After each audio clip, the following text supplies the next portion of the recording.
At the story's outset, a bustling mountain is depicted, its slopes covered with numerous houses. At its base, people labor relentlessly, crafting a mysterious substance. Among them, a curious girl dips her finger into the mixture and tastes it, excitedly exclaiming that it's candy. Her disruption frustrates the workers, and one angrily pushes her away, causing her to fall. Nearby laborers pause to watch the commotion. This is when we meet Li Huowang, the protagonist, who glares at the girl and snaps, "Foolish girl, this isn't candy, it's medicine." He mutters under his breath, "No matter how much you explain, they'll never understand." The girl stares at him blankly, her desire for the substance undeterred. The other workers seem strange, their behavior hinting at a lack of comprehension or morality. Madness seems to hang in the air. Suddenly, a sharp cry pierces the murmur of activity. Li Huowang turns to see a man grabbing a white-haired girl roughly. With a cruel laugh, the man sneers, "I want to play with your body," his intentions clear. The girl pleads, "Don't do this," her helplessness evident. Yet her cries only provoke grotesque laughter from those around them. Furious, Li Huowang picks up a tool and hurls it at the man, striking him on the head.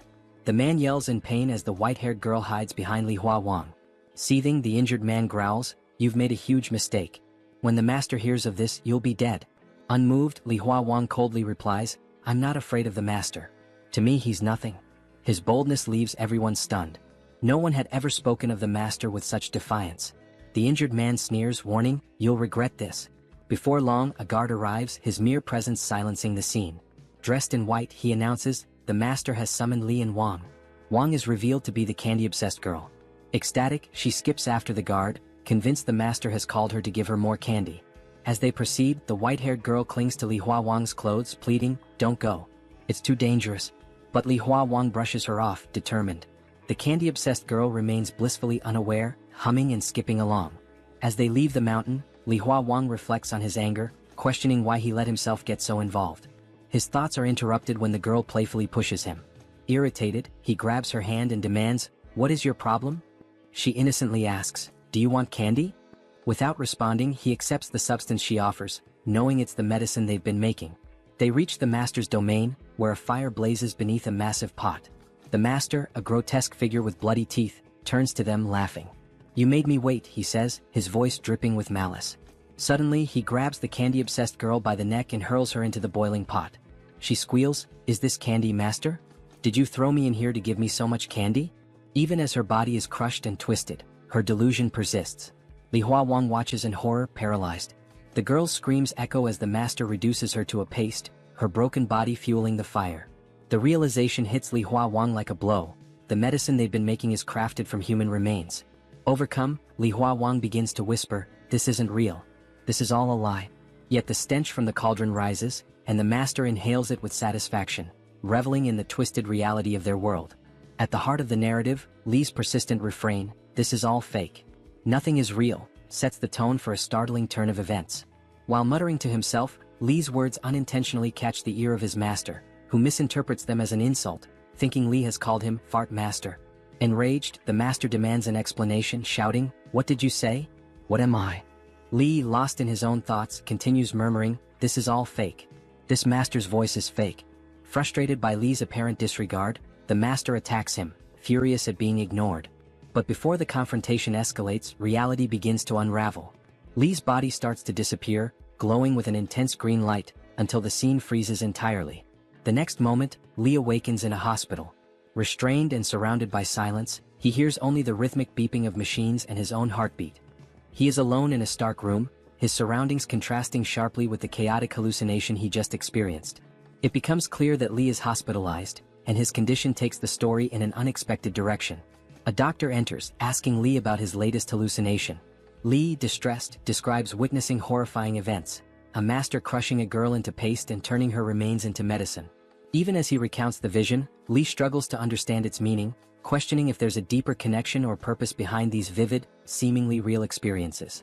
The doctor listens attentively, documenting Li's account on a tablet, but dismisses Li's musings about justice and purpose. None of this is true, the doctor insists. Li, however, finds little solace in the familiar dismissal, his frustration evident. The doctor warns that Li must accept these visions as illusions to leave the hospital. Until then, he will remain confined. It's revealed that Li is in a mental hospital, and his isolation weighs heavily on him. The doctor reiterates, "When you stop seeing all this as real, you'll be able to leave."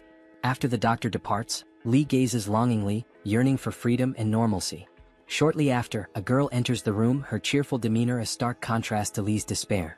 She overheard part of the doctor's words and optimistically tells Li, "You can leave the hospital soon." The girl, Nana, is Li's childhood friend. Her affectionate gaze and efforts to cheer him reveal her deep care for him. Smiling, Nana produces a surprise from her bag, Li's schoolbooks. She explains that the exams are 6 months away, and she convinced their teacher to lend the books so Li could study and stay on track. However, Li reacts with mock dismay, jokingly asking, "Is this a gift? What kind of gift is this?" Though playful, Li's resistance hints at his deeper struggles. Bored and confined, he finds little motivation, but Nana's presence seems to momentarily lift his spirits. As the scene unfolds, the story subtly intertwines hope with Li's ongoing battle against his haunting hallucinations and the confines of his reality. Now, Li's childhood friend Nana has brought schoolbooks from the teacher to help him prepare for his exams, allowing him to study while in the hospital. But instead of being happy about this, Li feels even more bored at the thought of studying. Nana, noticing his reaction, takes one of the books and playfully hits him on the head, saying, "Do you really think I'd only bring books to increase your stress? Do you think I'm such a bad friend?" She then smiles and pulls out a video game from her bag. Li, excited to take the game, reaches for it, but Nana teasingly pulls it away, saying, "First call me big sister, then I'll give it to you." Reluctantly, Li calls her big sister, leaning in close to her face to say it. This makes Nana shy as she notices how close he is, feeling his breath on her face. Blushing, she quickly hands him the game. As soon as Li gets the game, he lies down and starts playing immediately, ignoring everything else. While playing, he remarks, "Maybe passing the time in this hospital won't be so difficult now because of this game." He looks genuinely happy, grateful to his friend for bringing him something enjoyable. Nana watches him with loving eyes and says, "Don't spend the whole day playing games. You should study too. That's why I brought the books for you." But Li ignores her advice, completely engrossed in the game. At this point, Nana reminds him of their childhood promise. Li suddenly stops playing, his expression growing serious. He says, "Yes, I remember. We promised to go to college together. I haven't forgotten." He then leans closer to her and adds, "We'll join the same college and I'll leave this hospital soon. I'll get better and try my best." Overcome with emotion, Li hugs Nana tightly. Nana, hearing his words, smiles warmly and hugs him back just as tightly, both feeling hopeful about the future they dream of together. For a moment, everything feels brighter. Time passes as they continue talking, but it gets very late, and Li realizes that Nana might be delayed in getting home. Concerned, he offers to walk her to the hospital gate. Nana agrees, and as Li begins to put on his slippers, something unexpected happens. A sudden, unbearable headache grips Li. The pain is so intense that he can barely stand. Holding his head, he mutters, "What's happening to me?" He grabs onto the nearby table to steady himself, feeling like his head might explode. That's when his eyes land on something familiar, the medicine pestle from his hallucinations. It's lying on the table just like in the visions he had described. Shocked and confused, Li wonders if he is hallucinating again, but this time it feels different. Unlike before, the hallucinations seem to be manifesting in the real world. While he stands there, overwhelmed by pain, Nana notices and asks, "What's wrong? Are you okay? Does your head hurt? Please tell me what's happening." But Li doesn't answer her. Instead, he mutters to himself, "I've done everything the doctor said. I've taken all the medicine. Why is this still happening to me?" His frustration grows as he realizes that despite following all the instructions, nothing has improved. Suddenly, Li forces himself to stop and pretends everything is fine. Smiling weakly, he says to Nana, "Did I scare you? I was just joking." He tries to laugh it off as if it were a prank, concealing his pain and confusion. Nana, however, doesn't find it funny. She turns her back to him, saying, "Stop doing childish things. You scared me. You're not a kid anymore, so don't joke about serious matters like this." Angry and upset, she starts walking away. Li, realizing he has upset her, calls out, "Wait, I was just joking. Don't be mad at me." He looks back at the table to check if the pestle is still there, but it's gone. Confused, he wonders if it was just another hallucination. Deciding it's best not to dwell on it, Li follows Nana to apologize. When he catches up, he asks her to forgive him. Nana, still playful, touches his cheek with her finger and says, "I'll come visit you again next week. Take care of yourself, eat properly, and don't forget to study the book I brought you." Her words reveal how much she cares for Li. Hearing them, Li smiles and says, "Okay, I'll take care of myself. You take care too." As Nana walks out of the hospital gate, she waves goodbye. Li raises his hand, calling out loudly, "Take care of yourself, Nana." Watching her leave, he feels grateful for her support and love, even as his mind remains burdened by his worsening condition and the strange connection between his hallucinations and reality. After Nana left, Li returned to his room in the hospital, but his mind remained fixated on the medicine pestle he saw earlier. Walking slowly, he muttered to himself, "Has my mental health gotten worse?" This was the first time his hallucinations seemed to intrude into reality, and the thought made him anxious. Until now, his hallucinations only occurred when he closed his eyes, transporting him to that strange world. But now, he was seeing elements of those visions in real life. Fear crept in as he thought about the implications. If his condition worsened, he might not be able to go to college with Nana as they had planned. The promise they made might be broken. He shook his head, recalling his father's reassurances that the doctor treating him was excellent and would cure him soon. Li trusted his father deeply, believing that he must have chosen the best doctor. Determined to hold on to that hope, he raised his hand and shouted aloud, "I'm going to go completely crazy staying in this place with all these lunatics." As his voice echoed through the hallway, he suddenly felt something in his pocket. Confused, he paused and reached inside, saying to himself, "What's in my pocket?" He was certain he hadn't placed anything there. Pulling the object out, Li's eyes widened in shock. It was the same candy the white-haired girl had given him in his hallucination. His heart raced as he stared at it, unable to comprehend how it could have ended up here. "This is the same candy the girl gave me," he whispered. "How did it get into my pocket?" His hands trembled as he held the candy. Desperate to determine if it was real, he decided to test it. Putting it in his mouth, he was overwhelmed by its taste. It was disturbingly sweet yet carried an unsettling undertone. His stomach churned as he remembered how that candy was made in the hallucination, by crushing humans into paste. Li's thoughts spiraled. If his hallucinations were manifesting in reality, what did that mean for his condition? He clutched the candy, now more desperate than ever for answers.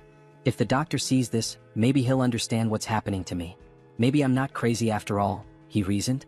Hope flickered in his chest as he thought this might lead to his discharge from the hospital. But just as he started running toward the doctor's office, he stopped abruptly. A chilling realization struck him. If the things I get in my hallucinations appear in reality, he said to himself, then this could be an opportunity. His eyes gleamed with a strange intensity, glowing faintly in the dim light of the corridor. Li's face twisted into an unsettling expression, his mind racing with possibilities. Deciding to keep this revelation to himself, he pocketed the candy and turned away. Whatever his plan was, he wasn't going to share it with the doctor just yet. Later, we see Li in his hallucinatory world, shouting at the strange inhabitants, "Do you people have money? Silver? Gold? Anything?" His voice echoed, but the people around him only stared blankly, unable to comprehend his words. Frustrated, Li sighed. "No matter how much I explain, you won't understand. You're all addicts, too far gone to grasp what I'm saying," he muttered under his breath. The people scratched their heads, staring at him with vacant expressions. Suddenly, the white-haired girl called out to him, "Li brother, can you come here for a moment?" She gestured for him to follow her to a quiet corner. Curious, Li followed. When they were alone, the girl reached down and revealed a small gold bracelet hidden around her ankle. Smiling warmly, she handed it to him. "Here, Li brother. I've kept this safe, but I want you to have it," she said softly. Li was taken aback. "Why are you giving this to me?" he asked. The girl looked down, her voice wistful. "You saved me before and I trust you. Besides, I have no use for it here. I'll never leave this place." Li examined the bracelet carefully. "It's small, but it's real gold," he murmured. Pocketing it, he promised, "I'll return this to you someday." To thank her, Li handed her a piece of candy. "This is really good. Try it," he said, smiling. It wasn't the same candy she had given him before. This one was real. How Li obtained it remained a mystery for now. The girl accepted the candy with a shy smile, but as this exchange took place, the other people around them started laughing eerily, their eyes glinting with a sinister light. Among the crowd, a man sneered, "This is getting interesting." Their laughter grew unsettling, making the atmosphere tense. Just then, a guard appeared and barked, "What are you all doing standing around? Get back to work." The laughter ceased instantly and the people scattered, their expressions fearful. It was clear that they were terrified of the guards and the master who controlled this world. The guard's eyes scanned the crowd and he growled, "You weren't brought here to waste time. Focus on your tasks." Li stood still, clutching the gold bracelet in his pocket. His thoughts churned as he formulated his next move. The guard then looks at Li and the white-haired girl. Because they were the reason everyone had gathered there. The guard notices Li taking the gold and gives him a very suspicious look. Thinking to himself, "Are you planning to make medicine with that gold?" The guard is suspicious of what he is going to do with the gold. Because he will never be able to leave this place. So what is the use of taking it? Li keeps looking at the guard with his sharp eyes. And maybe he was thinking, why is the guard looking at me for so long? Before leaving, the guard tells Li, "Get back to work. If the master's medicine is not ready on time, he'll turn you into the medicine." The guard had something shiny tied with a rope around his waist. And it was glowing brightly. Li notices it and asks, Is that an ancient jade pendant? Looking at it, Li smiles, and from his expression, we understand that he wants to take it. He feels it must be very ancient and old, so if he could somehow take it to his world, he could sell it and get a lot of money. Later, at 3 a.m. when everyone is asleep, Li sneaks into the guard's cave to take that object. He finds it very easily because it glows brightly in the night. His luck was good because the guard had apparently gone outside on patrol during the night. Li might have known this, which is why he timed it perfectly. Holding the jade pendant in his hand, Li says to himself and thinks of his childhood friend Nana. Maybe now I can pay the college fees and cover my hospital expenses. Li is very poor, which is why he is doing all this. This is also the reason he initially asked everyone for any gold or silver, so he could take it back to the real world, sell it, and end the poverty for both himself and his childhood friend Nana. With great happiness he runs down the stairs, holding the pendant tightly, saying excitedly, I found an antique pendant. I found a pendant. As he rushes down the stairs he notices a light. It looks like someone is coming up the stairs. He thinks it could be a guard, and if they see him at this time, it could become a big problem. Li panics completely and has no idea what to do. Just then, the terrifying guard appears behind him and says quietly, What are you doing here so late at night? Hearing this, Li is utterly shocked. He can't even bring himself to turn around. He's so scared, thinking that he has been caught. He imagines the guard might report him to the master, who will punish or even kill him. This is the same guy from whose cave he stole the jade pendant. Li turns around, trembling, and says, I didn't do anything. I was just passing through. But then he notices the guard's clothes, which are different, so he asks why the guard is dressed like that. The guard doesn't answer and instead grabs Li by his clothes, dragging him along.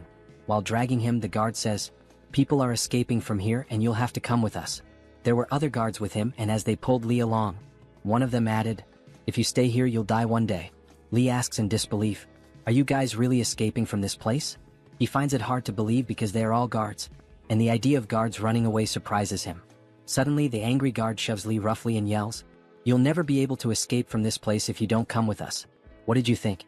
That you could bribe us with money and tips to get out of here? It's then that Li realizes the guard must have assumed that when he collected gold from the girl and asked others for money, his plan was to gather everything and bribe the master or the guards to escape from this place. This is why the guard seems so suspicious of him. But in reality, Li was collecting all of this so he could take it to his world and use it to help his friend and end his poverty, something the guard didn't know. But the biggest thing is that all the guards want to escape from here, which shows how dangerous this place is. This is where the story takes a different turn, because Li thought that maybe the master and the guards had some kind of freedom in this place, but now even the guards want to escape. You can imagine how dangerous this place really is. Li doesn't say anything to the guard and thinks to himself, No matter what happens, I'll return to my real world. I've gotten what I wanted. He presses his eyes tightly, trying to hold back the emotions, to stay focused on the hospital. So Li acted this way because if he had stayed in that place, they might have taken him away, potentially leading to a fight. Anything could have occurred. That's why he came out of the hallucination, believing that by doing so, everything would stop, as it was his hallucination. Hence, he closed his eyes and returned to the real world. When his eyes opened, it was nighttime and he found himself tied to the bed. Maybe the doctor was also asleep. Whenever Li closes his eyes, the doctor likely restrains him to prevent him from escaping.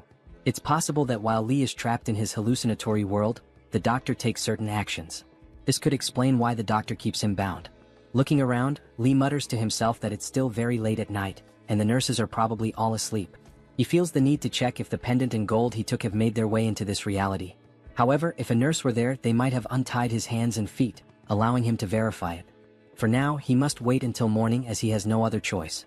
So, Li closes his eyes once more to see what's happening in that other place since there's nothing else to do at this late hour. When he returns to that place, he finds himself standing there again, and it seems all the guards have left. Perhaps they fled, leaving him behind. Laughing, he says, This is my hallucination. No one can harm me because none of this is real. How could they hurt me? He laughs again. Then, in the early morning within the hallucination, a man rushes into a cave shouting, Wake up, everyone. The master has summoned us immediately. Hurry. His tone suggests something urgent has happened. Possibly the guards have deserted. Realizing this, the master must have called everyone. The people, now awake, murmur among themselves, wondering why they were summoned so abruptly. One man warns, Let's move quickly, or we'll be in serious trouble if we're late. Meanwhile, Li lies deep in thought. He knows why the master called everyone. It's because the guards have fled. Soon, the people gather at the place the master designated. Likely, many individuals work there, which is why such a large crowd has assembled. They whisper among themselves, What happened? Do you know why we're here? The master emerges from his home and addresses the crowd. Are you all here? Li, standing nearby, thinks, what is this old man up to now? He treats us like dogs, summoning us at his whim. Anyone who's late gets killed on the spot. The master continues, last night at 3 a.m., some of my own guards tried to escape. The master then reveals 4 individuals tied with ropes. Li, shocked, realizes this is why everyone was called, to witness what happens to those who try to flee. The master announces, this betrayal has deeply hurt me. My most trusted guards attempted to run away without informing me. He drags the tied guards in front of the workers and proclaims, here the rules are simple, rewards for loyalty, death for betrayal. He likely summoned everyone to witness this horrifying punishment as a warning against escape attempts. One of the tied guards looks at Li, terror written across his face. He knows his end is near. Li observes the scene and mutters to himself, how quickly they were caught. Pathetic. These guards knew the place better than anyone and still failed. The master then yanks on the rope, performs some kind of magic and shouts, open. The ground splits apart and black, octopus-like tentacles emerge, brutally killing the 4 guards in a grotesque manner. Their screams pierce the air, horrifying everyone present, including Li. Unable to watch, Li hears only the anguished cries, which shake him to his core. Trembling, he starts repeating to himself, this isn't real. None of this is real. It's all a hallucination. He tries to calm himself, recalling the doctor's words, not to take these illusions seriously. But then, a black tentacle appears near him, carrying one of the guards impaled on it. Seeing this, Li freezes in shock. He begins questioning his reality. Did I create something so terrifying? Could the guard's pain be real? But how? To steady himself, he reminds himself of the doctor's advice and convinces himself that his fear is making the hallucination more intense. It's all fake. None of it can hurt me, he repeats. Above, the master declares, anyone who tries to escape will face this fate or worse. Laughing, he adds, I might even use their bodies for medicine. It becomes clear the master is using people in his experiments to achieve immortality. As the master walks by Li, he asks, why didn't you try to escape with them?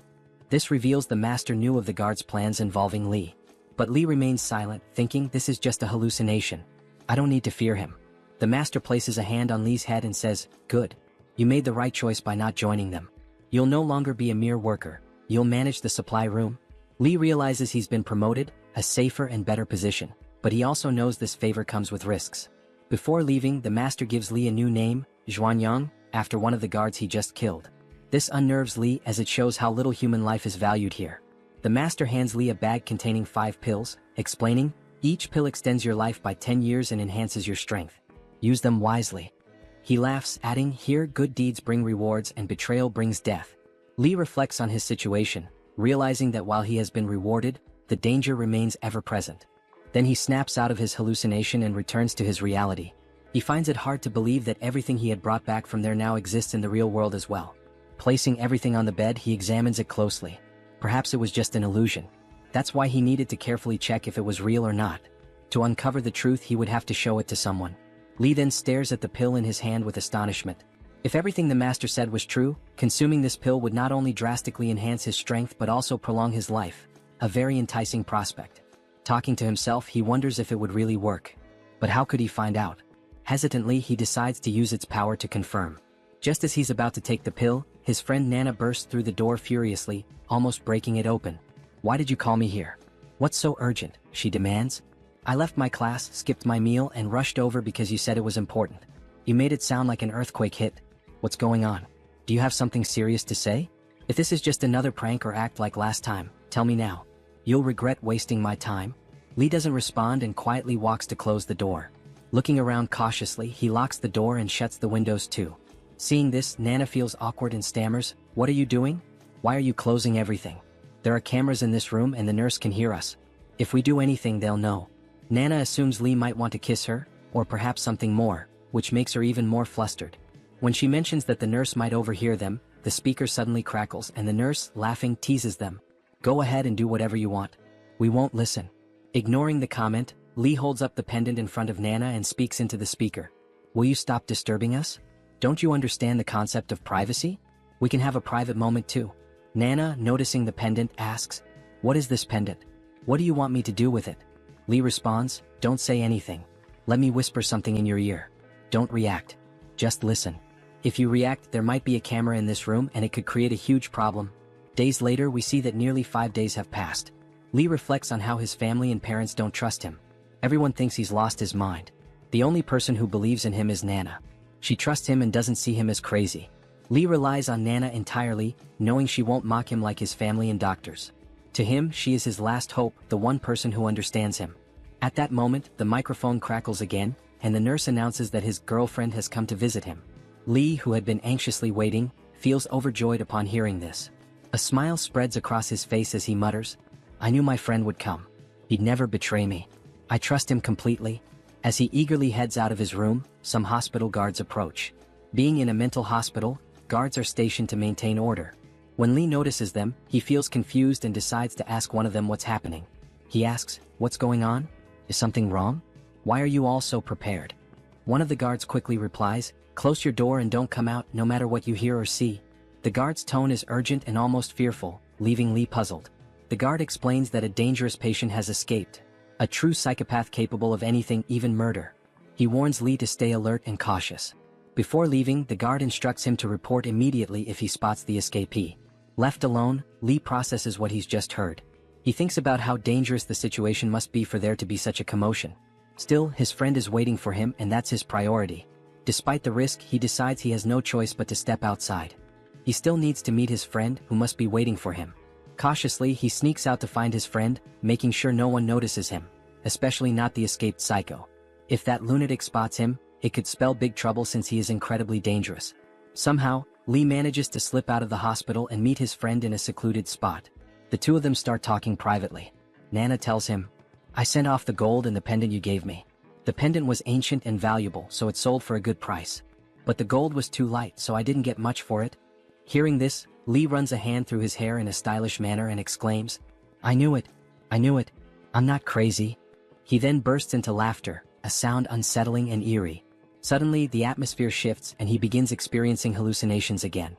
This time, however, he doesn't feel scared. He reasons that there must be a deeper meaning behind these events, or perhaps it's all real. This leads to a cascade of questions in his mind. What if it's not a hallucination? What if it's all truly happening? Could he really die there? And if he dies there, would he also die in the real world? Or perhaps, when he closes his eyes, he wakes up in another person's body, living in a different reality where everything is real and nothing is imagined. But all of this remains a mystery. Perhaps these answers lie ahead in the story. There's no need to worry, I'm not giving away any spoilers. In a burst of joy, Li hugs his friend Nana tightly. But in the panel shown in the manhwa, it's revealed that Li is actually hugging the white-haired girl from his hallucination. To Li, she appears vividly real, though no one else can see her. Caught in his delusion, he hugs her tightly, shouting over and over, "I'm not crazy, Nana. I'm not crazy." Nana, feeling awkward, says softly, "Let me down. I might fall." Li feels overjoyed, believing that everything from his strange reality is real, and that he may soon be able to leave the hospital. As they walk together, they continue talking. Li confidently declares, "My ability is real." Li discovers that he can bring anything from this other world into reality, although he still believes that the world he visits is just a hallucination. He's convinced that his ability allows him to transfer items from there to the real world. He's certain that the world in his visions isn't real, but the objects he brings back definitely are. Excited, he shares his thoughts with Nana, asking, "Are you ready to become rich? We're going to be loaded with this ability, and our days of struggling will be over. But I have to be careful not to get caught while taking things unnoticed." In response, Nana punches him and snaps, "I don't care about being rich. Are you out of your mind? I only care about you. I want you to get better and be okay. That's all I want. I don't need a fortune. Promise me, Li. Even though you have this ability, you'll still go to your checkups and take your medication on time. Follow everything the doctor tells you. No excuses, no shortcuts. Promise me you won't do anything reckless." Li doesn't say anything but gazes at his friend with heartfelt admiration. In that moment, he realizes how much Nana truly cares for him. Money means nothing to her compared to his health and well-being. He softly promises her, "I'll continue my treatment. I'll take my medicines and follow the doctor's advice." Just as they are speaking, a terrifying man suddenly appears behind them. He grabs Nana and shoves her forcefully to the ground. It's the same dangerous patient the hospital guards have been searching for, a deranged psycho. Li freezes for a moment before screaming, "He's my friend. Don't hurt him. Let him go." Panicking, Li rushes forward, but the psycho grips Nana even tighter, causing her to cry out in pain. Her screams send a chill through the air. Just as Li is about to intervene, the crazed man strikes him on the head with a rock. Blood begins to pour from the wound, and Li collapses to the ground. In that critical moment, Li recalls the medicine that the master had given him during his hallucinations. If the pendant and gold were real, then the medicine must also exist. And with it, the strength and long life promised by the master. Seeing his friend Nana in tears, overcome with pain, Li feels his anger and emotions spiral out of control. Unable to hold back any longer, he grabs the pills. In the Manhwa image, we see the determination reflected in Nana's eyes as Li swallows the medicine. The moment he consumes it, the atmosphere around him shifts dramatically. A surge of immense power courses through his body. The aura radiating from him is so intense that Nana is left stunned, unable to say a word, and even the psycho freezes in terror. As the crazed man begins to turn his head, Li reacts with lightning speed. He strikes the psycho hard in the face, sending him crashing to the ground. Li presses the man's face beneath his hand with such force that the bones crack, and blood begins to flow. Fueled by rage, Li tears the psycho's skin from his face and flings it aside, exposing raw flesh. The man screams in agony, the sound chilling and unbearable. At that moment, it becomes clear that Li has lost control. His mind, clouded by fury and despair over what had happened to his friend, no longer functions rationally. He continues to beat the psycho mercilessly, his eyes glowing red with rage. "How dare you touch my friend?" Li shouts. "Why did you hurt him?" Over and over, he strikes the man, his voice filled with a mix of pain and vengeance. "How dare you ignore me? I told you to stop, but you didn't listen." His relentless assault reveals a frightening transformation. Li no longer seems human. He moves like a demon, devoid of empathy, his heart hardened with rage. By the time the hospital guards arrive, they are horrified by the scene. They struggle to restrain Li as he continues his relentless attack. Even as the guards pile on, it takes all their strength to finally pull him away. Li is chained down, his body radiating a terrifying power. The guards exchange wary glances, realizing this is no ordinary patient. The medicine had changed him. Though he wasn't a psycho before, the pills seemed to awaken something dark within him. Now restrained, it's clear that he can no longer be seen as normal. Li lets out a piercing scream. "I only did this to protect my friend. I didn't do anything wrong. Let me go. I was just trying to protect him. Didn't you all see how much pain that man caused him?" The doctor, standing in front of him, crosses his arms and says firmly, "This wasn't just a fight, Li. No one fights like that. What you did was far beyond a simple fight. You didn't just defend yourself or your friend. You brutally attacked that psycho. You tore the skin off his face. Is this your idea of protection? What you did wasn't human. Only a psycho would act this way. And today it's clear, you're no different. In fact, you're worse. You're a demon in disguise." The doctor's voice grows colder as he steps closer. "Now tell me the truth.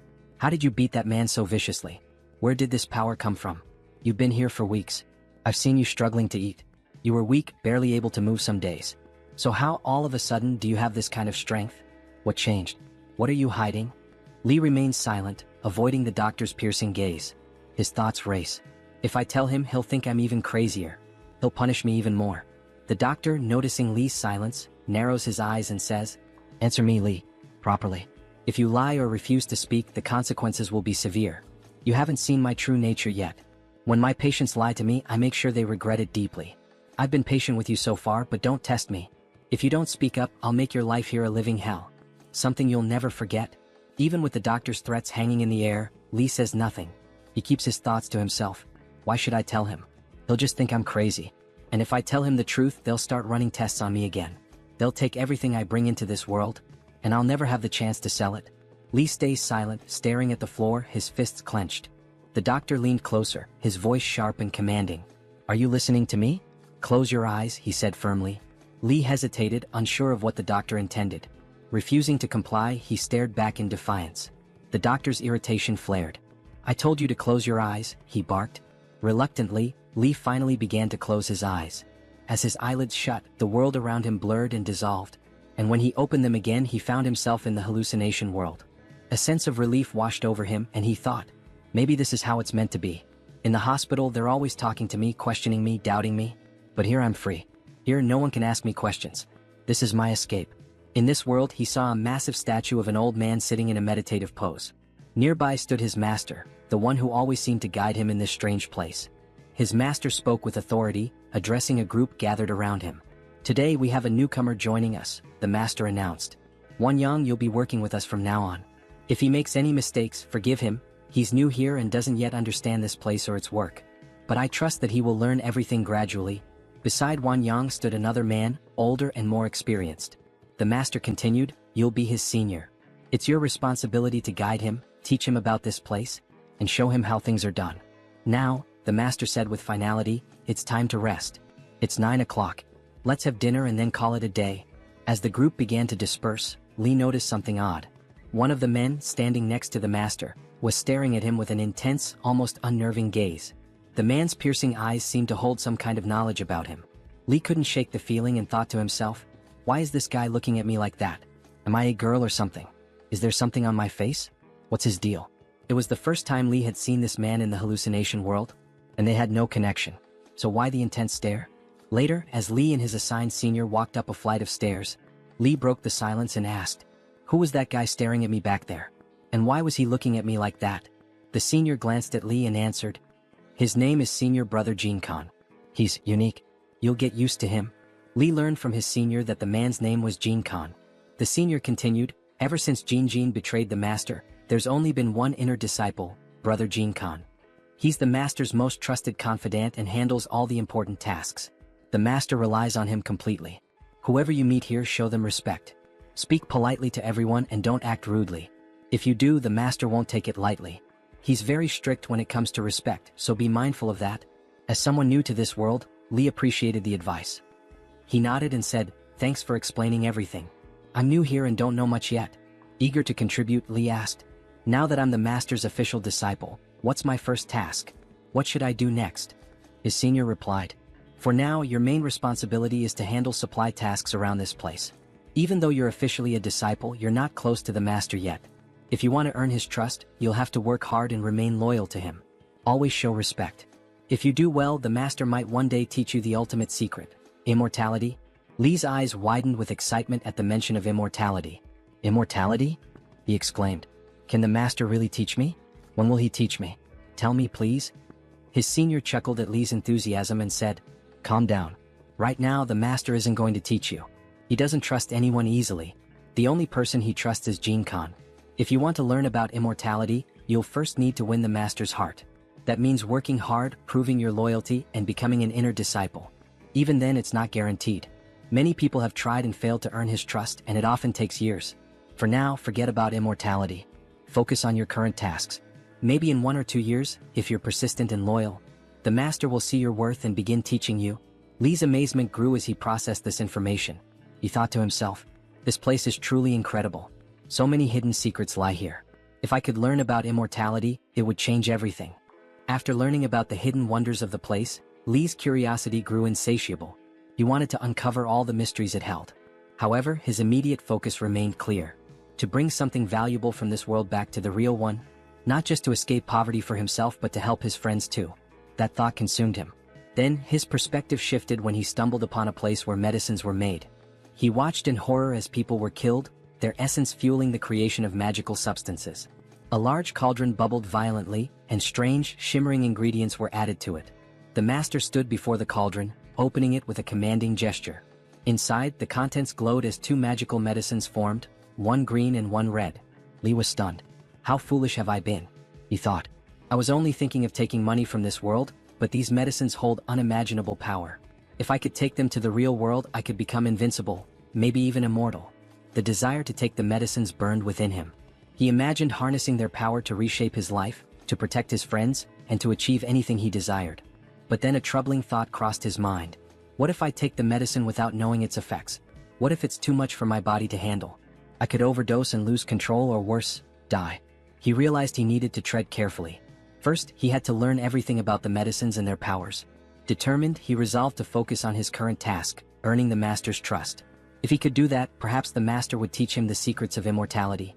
As Li watched, the master transferred the magical medicines into bottles with a flick of his hand, his movements precise and almost hypnotic.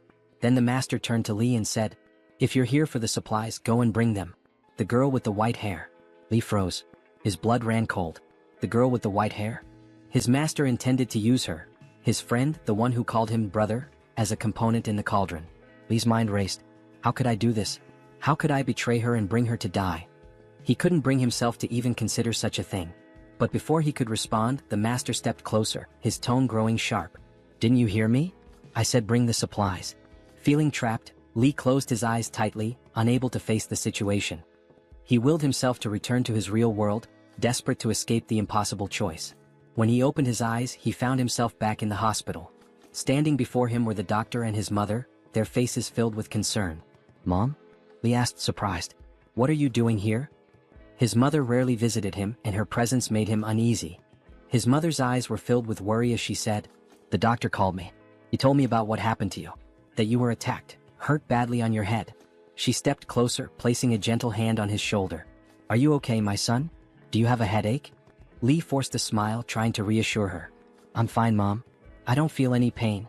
But deep down, his mind was far from fine. The guilt of leaving the white-haired girl behind and the dread of what might happen to her gnawed at him. Yet, he couldn't bring himself to explain anything to his mother. "You don't need to worry, Mom. Everything's okay." His mom looks at him and says, "You have become so thin. Don't you eat in the hospital? Don't you like the food here? Have you ever looked at yourself in the mirror? You have become so thin." His mom took out the grape from the bag and said, "This is your favorite, right? I know it. Come on, open your mouth. It's very sweet. You'll like it a lot." While eating, he says, "Mom, don't worry so much about me and don't trouble yourself so much. Are you really here just to spend time with me?" Because he asks, his mom comes here very rarely. And it might be very few times that his mom doesn't get time to come here. Maybe that's why he is asking if you are here to spend time with me. His mom then feeds him all the grapes and talks to him for a while.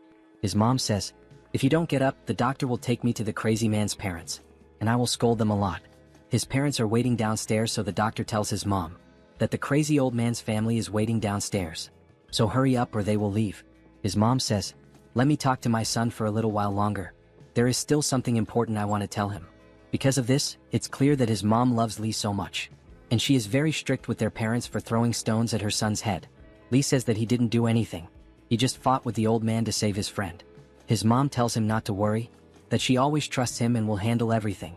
So he doesn't need to be concerned. Li looks at his mom with tear-filled eyes.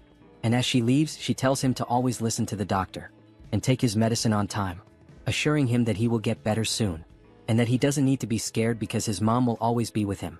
When his mom was about to leave the room, she pretended to be happy, but in reality, she was even more worried because his health was not improving. However, she didn't show her concern or sadness in front of him. Her eyes were filled with anger as she thought about the madman's parents, who had harmed her son and put him in this condition. But the way Li had fought the madman, perhaps in his case, the injury on his head was nothing. The madman had attacked his friend first, so it was his fault. In anger, she leaves to meet the madman's parents. As Li looks at his mom, his vision starts to blur. The doctor asks him to close his eyes, saying they will talk later. When Li opens his eyes again, he finds his master standing right in front of him. The master speaks, but Li is too troubled to pay attention. His thoughts are consumed with the white-haired girl. He wants to check on her to make sure she's all right.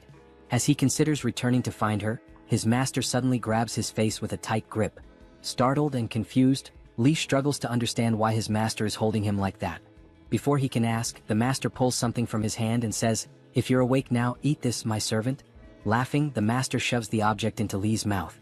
Li is horrified as he feels tiny tentacles, like those of an octopus, wriggling inside his mouth. The tentacles are alive, moving, and Li can't make sense of what he's being forced to eat. The master had shoved it in so suddenly that Li hadn't even seen what it was before it was in his mouth. The master explains that this will prevent Li from panicking or being scared, perhaps thinking Li had fainted in fear when he was asked to bring the white-haired girl to this place. Li refuses, insisting, "I'm not sick and there's no need for this."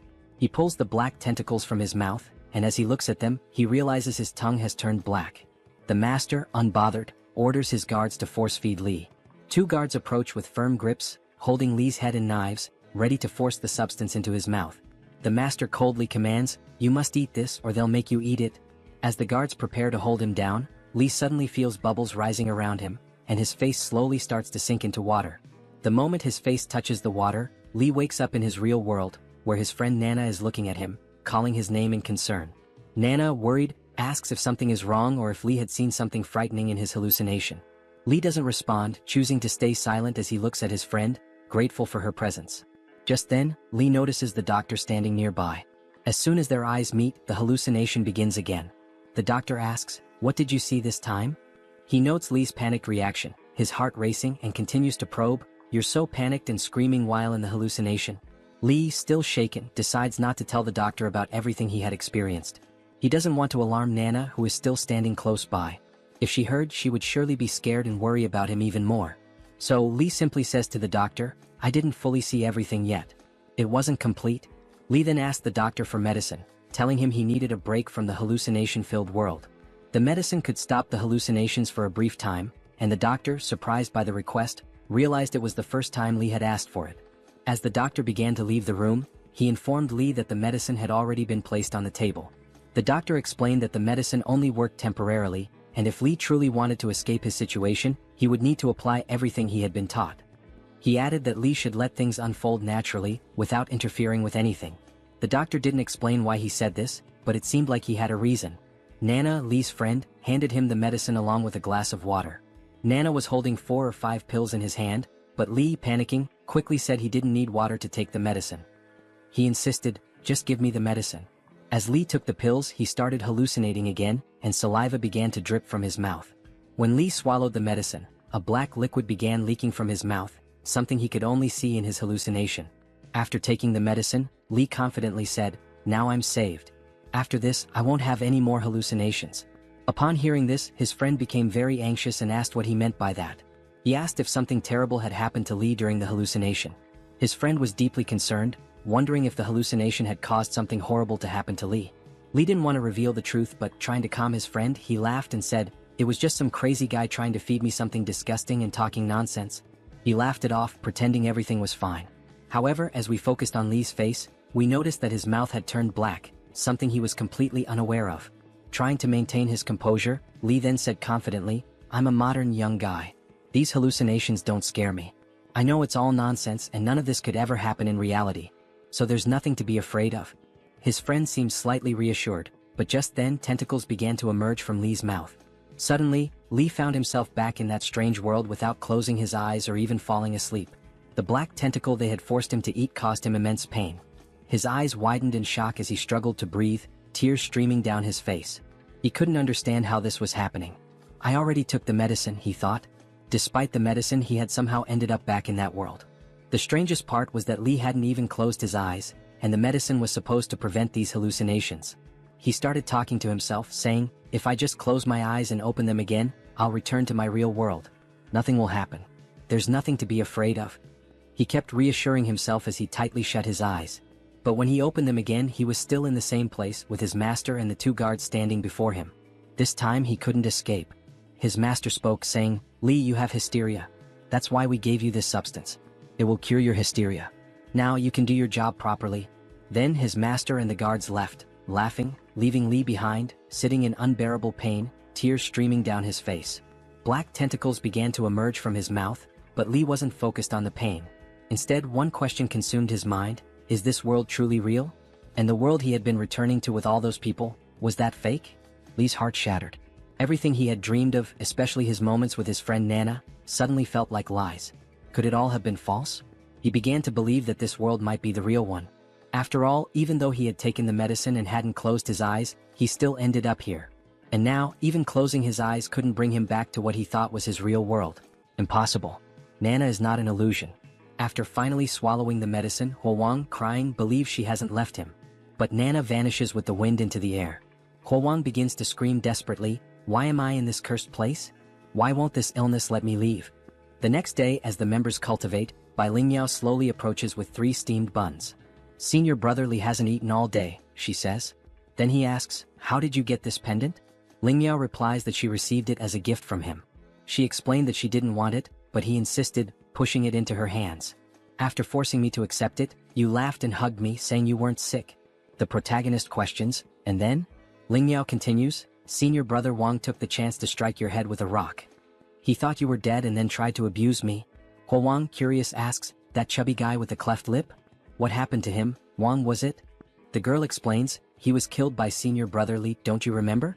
Huowang then recalls that, in the other world, he indeed killed the madman from the asylum.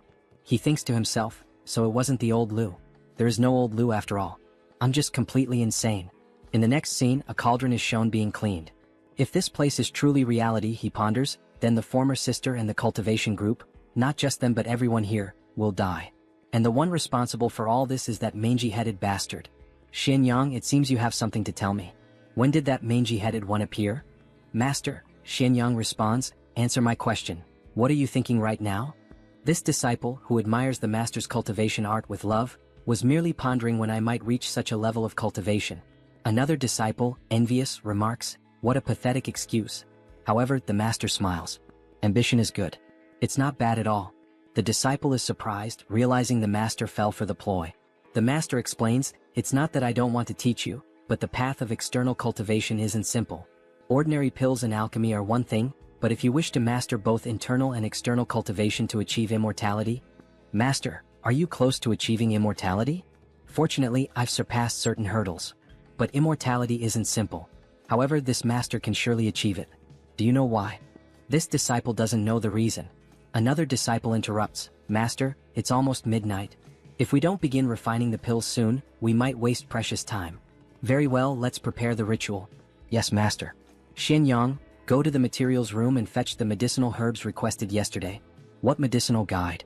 The white medicinal guide you were supposed to bring 2 days ago when you had your hysteria, but didn't. As a result, the master lost precious pill refining time. Did you forget? The properties of the medicinal guide and the timing of refinement affect the quality of the pills. No detail can be overlooked. But never mind, it's useless to explain this to you. Get up and go work. Later, Bai Lingmiao is taken by senior brother Li. If you manage to leave here alive, she pleads, could you deliver a message to my family? My parents live at the foot of Niuxin Mountain in Liang country. Just tell them their daughter is useless and couldn't care for them in their old age or until their deaths. I can't help with that. Your time is running out. Come with me now, he replies. They arrive at the site where the master is preparing the refinement. Master, I brought the medicinal guide, says Xianyang. Perfect. My dear disciple, come here now. Bai Lingmiao is pulled by an invisible force. As the master grabs her neck, he notices something odd. What bad luck. Why did you fail at this moment? The properties of the medicinal guide have been completely altered. Xianyang, take this girl back. Yes, master. It's done. Next, I just need to get Bai Lingmiao out of here. Wait, Xianyang. Since this guide won't work, fetch another for me. I recall there's another white medicinal guide. Go quickly and return fast. Don't delay the alchemy. In the supply room, Xianyang realizes the grim fate. As I understood my mistake, I couldn't save Bai Lingmiao. That wretched man kept creating elixirs and I couldn't save anyone. Tomorrow and the days after would always demand more sacrificial guides. As the cauldron opens, a demonic face emerges. I can't be his assistant, Yang declares. The master hands him a pill. Here's a gift. The other disciples aren't as studious as you. This pill is for you. Thank you, master. Thank you for this pill. I can save everyone. I can save myself, Yang thinks. Good disciple, eat it while it's hot. I have to kill him. The protagonist decides to swallow the pill, but it feels wrong. It's too hot. My body is burning. Xianyang, return and rest. This pill is powerful. It will take time for your body to fully absorb it. Yes, master. Later, back in the supply room, Yang notices his newfound strength. I can crush rocks with effort. But remembering the other victim begging not to die and knowing these pills were made from humans, I've only received one pill. That wretch took several. How could I kill him? Yang coughs blood.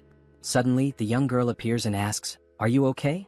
Senior brother Li was told, you don't need to curse yourself. You're strong too. The nervous young woman, clutching her thigh, asked, Senior brother Li, are you planning to go against the master again? Shook, keep your voice down. Are you saying you came here just for me? He might see what's happening here, Li replied. It's fine, senior brother, she assured him. Today is the day Master Yu goes to the market. The master can't hear us now. Meanwhile, the other workers thought the protagonist was retrieving more medicinal guides. We're doomed, they murmured. As Li suspected, everyone now saw Yang as an accomplice of the bald bastard. This place isn't safe. Let's move to another location, he said, pulling the girl by the hand. A young boy observed them silently from a distance. Now you can continue. What were you saying earlier about the old Master Yu? Li asked. The old Master Yu? It's something you can't see or feel. My grandfather once told me that only high-level practitioners can summon it. Anyway, the old Master Yu goes to the market on the 1st and 15th days of every month, she explained. So the old master goes to the market on those 2 days? In other words, during those days, the bald bastard can't monitor our lives in the temple. That's valuable information, Li remarked. The girl pressed, anyway, senior brother Li, let's get back to business. Do you really want to go against the master again? Of course I do. If I could, I'd eat his flesh and drink his blood, he replied with venom. Then count me in on this mission. I want to help too, the young woman said determinedly. Suddenly, a boy holding a piece of bread said, count me in as well. Senior brother Li, you might not remember me. I'm just a nameless child born and raised here. You can call me Gua. Here, senior brother and senior sister, take this bread, he offered. Were you eavesdropping on us? The girl demanded. No, I wouldn't dare. I only came looking for senior brother Li for protection and happened to overhear the last words senior sister said. He stammered. You don't know anything about this. How can we trust you if you want to join us? I admire senior brother Li, isn't that reason enough to join? Guo asked earnestly.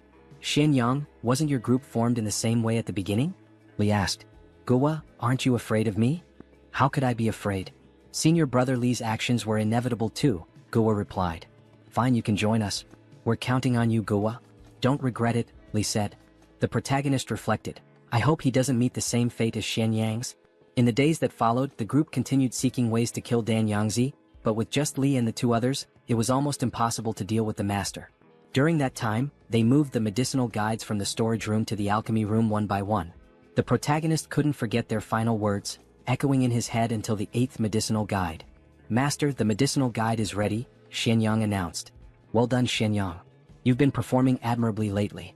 As I said, our Shishan Donghua sect rewards merit and punishes mistakes, the master replied.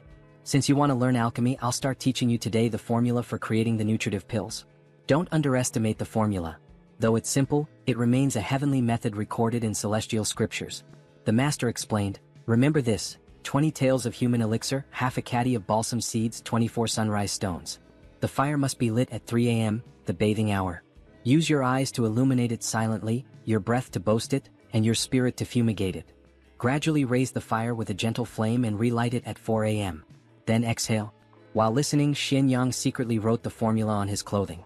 Master, I'll write the formula on my robe, he said. But the master scowled. Master, please review what I wrote and see if anything is missing, Xianyang insisted. Suddenly, the master kicked him hard in the face.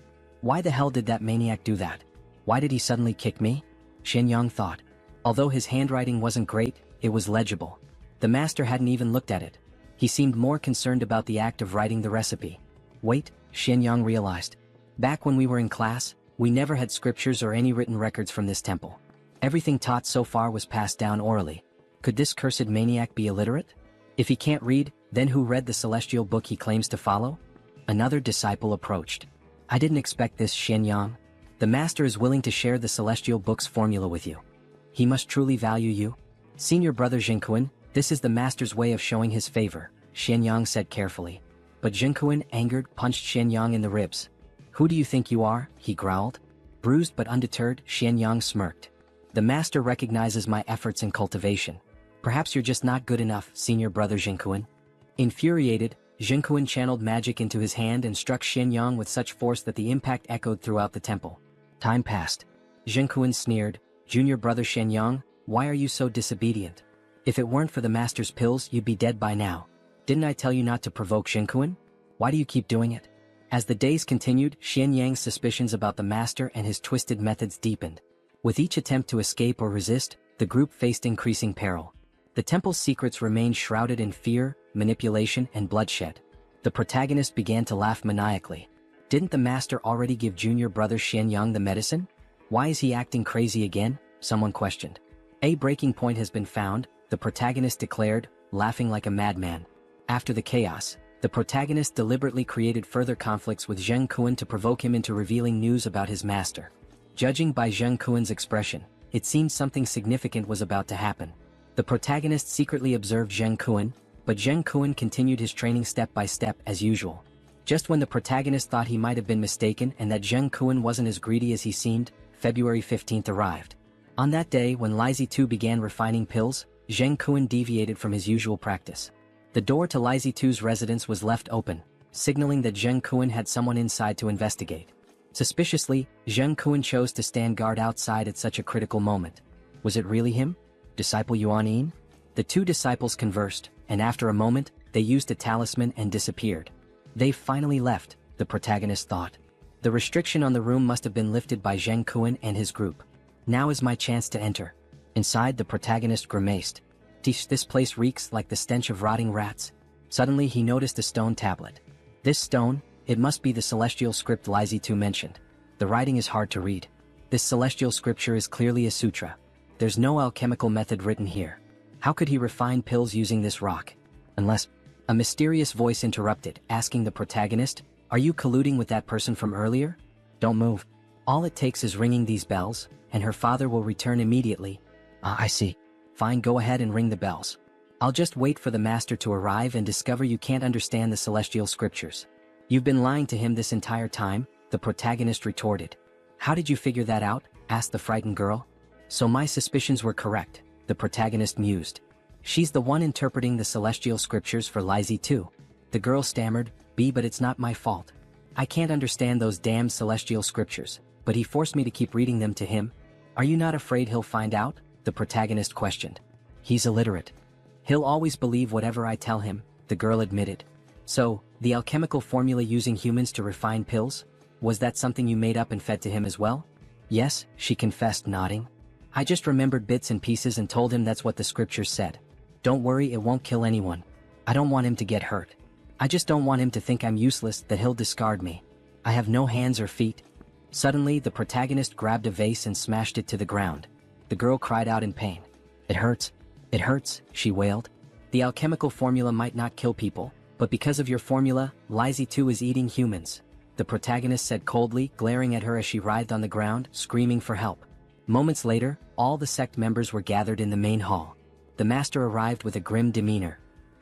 Who secretly entered the master's house while he was refining elixirs? He demanded. The room was silent. Realizing no one would speak, the master decided to interrogate each member individually. Changming and Changren, what were you doing while the master was refining elixirs? Master, we were guarding the gate of Qingfeng Temple as per your instructions. Changming and Changren dared not be careless, they replied nervously.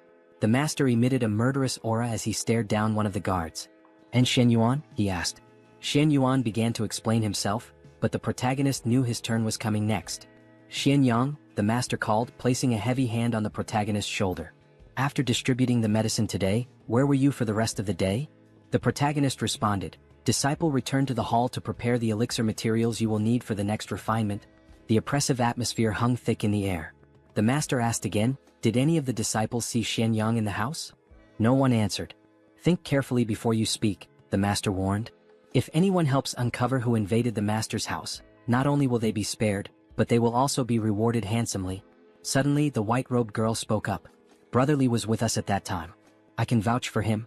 You can guarantee that? The master questioned. Yes, I can, she replied. And the rest of you? Does anyone else have anything to say? Out of the blue, someone interrupted. Immortal Father, may I speak? Everyone turned in surprise, including the protagonist, the girl, the disciples, and the master. That Shen Yang? He didn't come to the warehouse even once today, the figure revealed, casting suspicion on the protagonist. So, Immortal Grandfather, I helped find the person. Can I go home now? The master, radiating a devastating aura, shouted, this morning, the medicinal manual was personally delivered by Shen Yang. If he never went to the supply room today, then how the hell did he get the medicine? Are you trying to die, boy? Are you seeking death? Immortal Grandfather, I was wrong. I was blinded by ambition, and that's why I lied to you. The boy fell to his knees, his forehead slamming against the ground as he begged for forgiveness. The master ignored him at first, but when he noticed one of the disciples with a faint smile on his face, he moved in a blur, tearing off a portion of the disciple's face. When Shen Yang was being falsely accused by that brat, the master's voice was chilling as blood dripped from his fingertips. Tell me why. Why were you the only one happy while Shen Yang was being falsely accused of committing a crime? Answer me, Shen Yin. The master, no. Please, it wasn't me. Shen Yin screamed in terror, blood pouring from his torn face. It was Zhengkuan. Senior brother Zhengkuan forced me to do it. Zhengkuan, realizing he had been betrayed and now faced the master's deadly gaze, bolted like a cheetah. So, it was you all along, the master muttered coldly. I should have realized sooner. Only Zhengkuan could have undone the restrictions on my chamber. As he spoke, his hand reached into his pocket. Does he truly think he can escape? That I would let him come and go as he pleases? The master's fingers closed around something, a coin. With a flick of his wrist, he tossed it into the air, then stomped down with immense force. The moment the coin shattered into 4 pieces, a ghostly image of it appeared inside Zhengkuan's skull. And just like the coin, he too was split, his body torn into 5 parts, losing both arms and legs instantly. The remaining disciples stood frozen in fear, unable to process what they had just witnessed. Even Shen Yang and the white-haired girl were horrified beyond words. Master, I was wrong.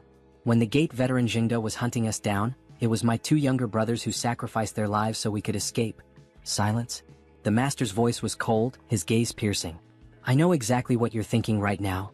Master, I have already become useless. Please spare me this time. But the master slowly placed his foot atop Zhengkuan's head. You are just like your 2 younger brothers. All of you, mere wolves that can be raised. With that, he stomped down violently, crushing Zhengkuan's skull, sending blood splattering in all directions. You, the master pointed at someone. Come and pay your respects to the three deities. The protagonist stood there momentarily dazed. Under the watchful eyes of everyone, he slowly kneeled before the three deities and bowed. 7, 8, 9 kowtows. When it was done, he knew what would come next, for he was still holding the incense sticks. Having paid his respects to the ancestral master, he heard the declaration that would change everything. From this day forth, you shall be this Taoist master's most favored disciple. Congratulations, senior brother. Congratulations. One by one, all the disciples stepped forward to salute their newly appointed senior. All right, Shenyang, come with me now. The rest of you are dismissed. The moment had finally arrived. Don't worry, you damned bald-headed fool. I will help you achieve your goal of immortality. The scene shifted. They were once again heading toward the sacred scriptures. I recall that you can read, can you not, Shenyang? Yes, master. Good. It is good that you can read. The master then began to weave his magic.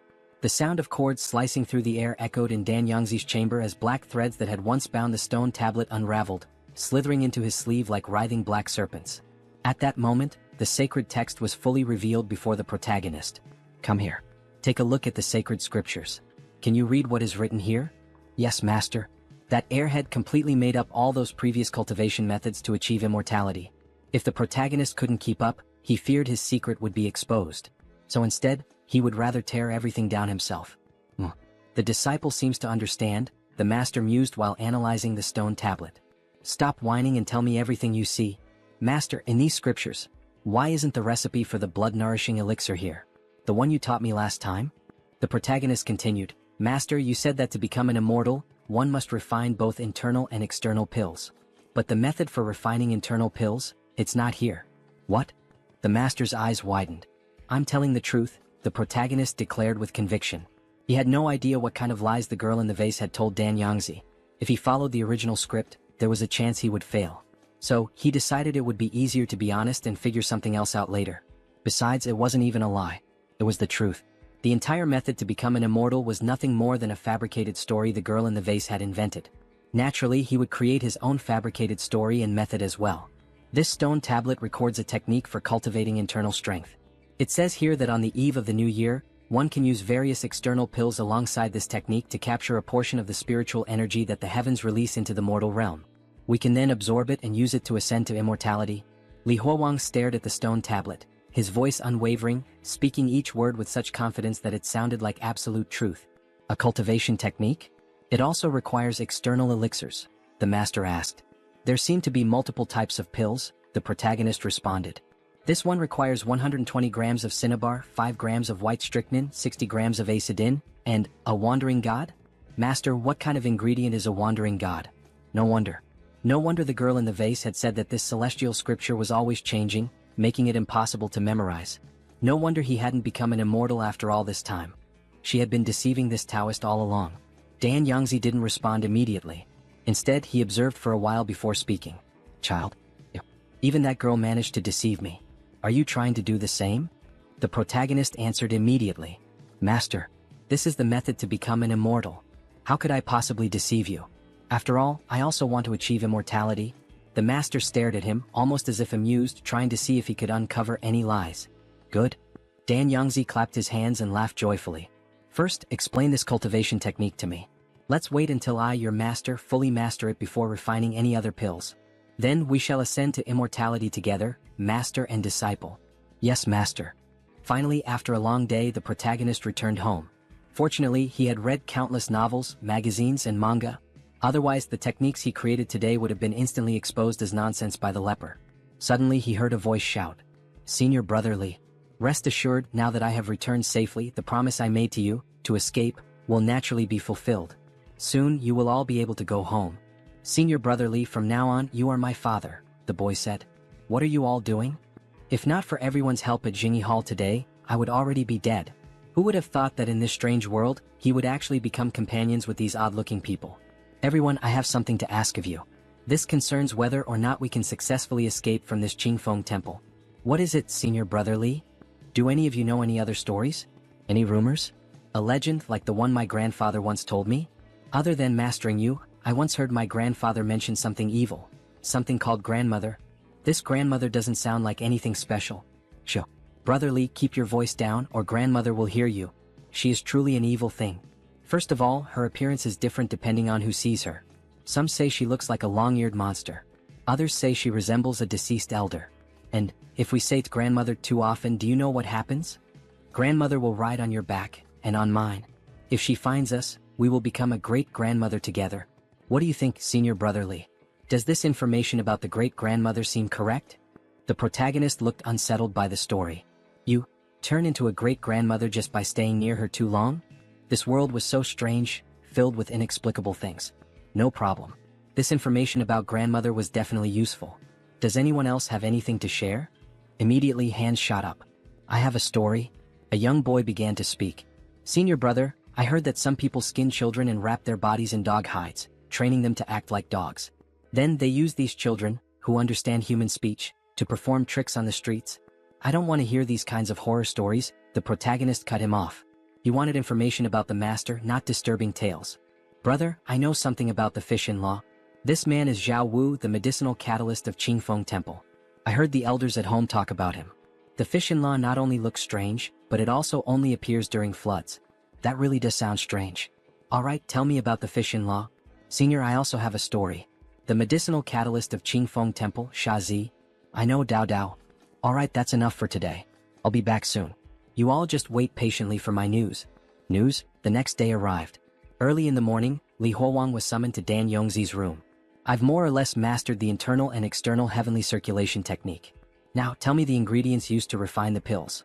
Yes, master. Li Huowang approached the stone tablet and once again began to inspect it, trying to make his words sound as convincing as possible. Take 2 hearts of the mountain grandma and extract their essence. Master, what is this? Meanwhile, Dan Yongzi paced back and forth in his room, his face full of uncertainty. Is that so? Do I really need something this vile to become an immortal? Master, what is a mountain grandma? Ignore it. Keep reading. 1 companion fish. Take its gills and soak them in 100 grams of A-stin. Li Huowang combined his own knowledge with Xiao Wu's, carefully crafting an incredibly believable pill recipe. It had taken him the entire night to consolidate all the information. After he finished reading the fake pill's ingredients aloud, Dan Yongzi unexpectedly grew excited, muttering to himself. Once he compiled and analyzed the ingredients in his mind, he was stunned. Yes, that's right. A-stin is naturally cold, so it must be balanced with something of a hot property like a companion fish. This is incredible. And to think we would need the hearts of mountain grandmas to refine a pill. Why did I never think of this before? Since humans can be refined into pills, then it stands to reason that evil beings like these could also be used for the same purpose. Dan Yongzi reasoned with himself, trying to justify the ingredients. Li Huowang realized that Dan Yongzi could be extremely intelligent at times, yet utterly foolish at others. He never trusted anyone but himself. Ultimately, everything came down to superstition. In a world without gods or demons, being superstitious would be considered foolish. But even in a world full of supernatural beings, being overly superstitious was still foolish. Just then, Dan Yongzi reached into his sleeve and pulled out a bronze handbell with a noticeable dent. Li Huowang immediately recognized its resemblance to the bells used to control zombies in movies he had seen before. Dan Yongzi shook the bell violently, and a piercing sound rang out. It was so loud that Li Huowang felt as if his head would split apart from the pain. He barely had the strength to close his ears and grit his teeth. At the same time, he realized that the bell affected not just his hearing, but also his vision. Everything around him twisted and distorted, as though the entire world were being shaken. What is this? What is Dan Yongzi doing? Did I make a mistake? Have I been found out? Just as Li Huowang feared he had failed, he noticed the edges of everything around him. The corners of the table, the hems of Dan Yongzi's sleeves, even the borders of the sacred text, starting to gather in front of Dan Yongzi. He couldn't clearly see what was forming, but he knew one thing for certain. It was made from the edges of everything around them, and it was alive. For a moment, Li Huowang thought he was hallucinating and shook his head. But then, right before his eyes, the thing split into 2. As he stared at the 2 wriggling entities in front of Dan Yongzi, a hunch formed in his mind. Are these the creatures that will gather the ingredients for Dan Yongzi? Just as that thought crossed his mind, he saw Dan Yongzi lower his body, scoop up a handful of dirt, and shove it into his mouth. Then, in an unnaturally distorted voice, he spoke to the creatures. His voice was bizarre, unnatural, yet the creatures understood him. As soon as Dan Yongzi finished giving his instructions, they quickly disappeared. When they departed, everything returned to normal. Dan Yongzi, looking pleased, said, "Don't worry. Even if the ingredients listed in the sacred text are difficult to obtain, I can still get them. It's a good thing I still have people outside to rely on." Li Huowang responded with admiration. Yes, Master is someone who will definitely achieve immortality. Nothing in this world is too difficult for you. But Master, what were those things? Dan Yongzi glanced at him and said, it seems you still have much to learn. Those are the wandering gods mentioned in the sacred text. Due to the dangerous situations Li Huowang had been in for the past few months, he had never had the time to consider these things, nor had he taken the opportunity to truly contemplate the nature of the world he was now living in. What exactly was a mountain grandma? What were the wandering gods? None of these things had existed in his original world. If it weren't for the pork and lamb he had eaten here, he might have thought that nothing in this world was ordinary. Dan Yongzi placed the bronze bell back inside his sleeve and said, this is a good treasure. I had to use a lot of my power just to take it. Take? Li Huowang asked. Yeah, of course I had to take it from someone else. Do you think anyone would just give it to me for free? Dan Yongzi said matter-of-factly. That's what I should do if someone has something that I don't. I learned that lesson when I was 5 years old, the day someone snatched a bun from me. When I was younger, I robbed people and took their money. Then I started stealing techniques, treasures, even disciples. I've even taken the entire Zephyr temple for myself. And look, even the statues of the 3 deities haven't condemned me. Dan Yongzi's voice was filled with satisfaction. You should listen carefully when adults speak. That is what it means to have manners. I'm only teaching you this because I treat you like my own family. Li Huowang hesitated for a moment before asking, but Master, what if you can't take something away from someone else? Dan Yongzi sneered. Can't take it? Then I join forces with someone else to try and take it together. You're literate, yet you don't know how to use your brain? If I still can't take it, I'll poison them. If poisoning doesn't work, then I'll frame them. Do whatever it takes, use every underhanded trick possible. Just get what you need. Those few sentences alone were enough for Li Huowang to fully understand Dan Yongzi's way of doing things. He would stop at nothing, using any method necessary to obtain what he wanted.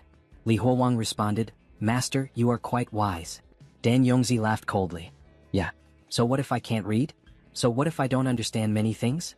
They called my ways vile and evil. Fine. Then I'll become an immortal and show them exactly who is stupid and vile. His last words came out as a shout, his ugly face contorted with rage. Li Huowang didn't know who Dan Yongzi was referring to, but it was obvious that there was a deep grudge between them. From that moment on, Li Huowang spent nearly all his time with Dan Yongzi, eating, sleeping, and researching the path to immortality together. During this period he refined the recipe bit by bit, making the sacred text's method appear increasingly credible. Before long, the ingredients Li Huowang had requested arrived. One of them was sticky, pale white, and covered in soft black fur. The other was a lump of faintly glowing black boils. The sight of them filled Li Huowang with both disgust and awe. Disgust at their repulsive appearance, and awe at Dan Yongzi's ability to actually obtain them. Master, should we refine them now? He asked. Dan Yongzi shook his head. No need. There's still some time before the new year. Let's have our New Year's Eve meal first. Li Huowang was momentarily stunned by these words. A New Year's Eve meal? Was this some kind of tradition? Without hesitation, he followed Dan Yongzi out of the pill refinement room, making their way to the cave where meals were typically eaten. The other 3 disciples, Chang Ming, Chang Ren, and Xian Yuan, were already there waiting. When Dan Yongzi saw the empty table, his expression darkened. Why have you not set places for the deceased disciples? Hurry and prepare their utensils. We must welcome them properly for the New Year celebration. Soon, each dead disciple had their own set of utensils, placed neatly at the round table. Only then did Dan Yongzi's expression soften with approval. He took his seat at the head of the table while Li Huowang sat to his right. The left side remained empty. That seat was reserved for Jiang Kuan. Bring out the dumplings. Assistants entered carrying a steaming plate of dumplings. The fragrant aroma filled the cave as they carefully used metal spoons to place the dumplings into everyone's bowls, including the ones prepared for the deceased disciples. Dan Yongzi chuckled. Ho ho, the new year is almost here. Relax and eat. Despite his words, no one touched their food until Dan Yongzi took the first bite. He picked up a white dumpling with his chopsticks and placed it into his mouth, chewing with satisfaction. The pork lard and chives blend together quite well. He suddenly paused, biting down on something hard. What's this? Coin? A sign of good luck. Li Huowang stared at the dumplings in his bowl for a long moment before finally taking a bite himself. Dan Yongzi watched him eat and grinned. You all are lucky being able to enjoy dumplings like this. When I was your age, I didn't even know what dumplings looked like. I had only ever heard of how delicious they were. Then one year, during a New Year celebration, I caught a whiff of an amazing aroma coming from someone's house. That was the first time I saw dumplings. I didn't even bother playing with their beautiful daughter that day. I simply cut her down and went straight for the dumplings cooking on the stove. I must have eaten at least half a kilogram of them. Back then the stuffing was the same, pork lard and chives. The other disciples only smiled weakly at the story, while Li Huowang quietly stuffed his cheeks with food. Dan Yongzi noticed the tears welling up at the corners of Li Huowang's eyes and sighed. Without saying a word, he picked up his own bowl and placed it in front of Li Huowang, giving him his share of dumplings. Sigh. Looks like you've had a tough life too. Eat slowly. Don't choke. The New Year's Eve dinner of 5 continued, the only sound in the cave being the clinking of bowls and chopsticks. Just when Li Huowang thought they would move on to refining pills, he saw Dan Yongzi pull out a stack of red envelopes from his sleeve, handing them out to each disciple, including the dead ones. Come now, the new year is almost here. Place them under your pillows. Dan Yongzi sighed as he watched them take the envelopes. When I was your age, I had no elders to give me red envelopes. Dan Yongzi placed the final red envelope beside Zheng Kuan's bowl before turning to Li Huowang with a smile. You don't need a red envelope. Come now, let's become immortals together and share the same longevity as the heavens and earth. Li Huowang smiled, his laughter light and cheerful. As you wish, master.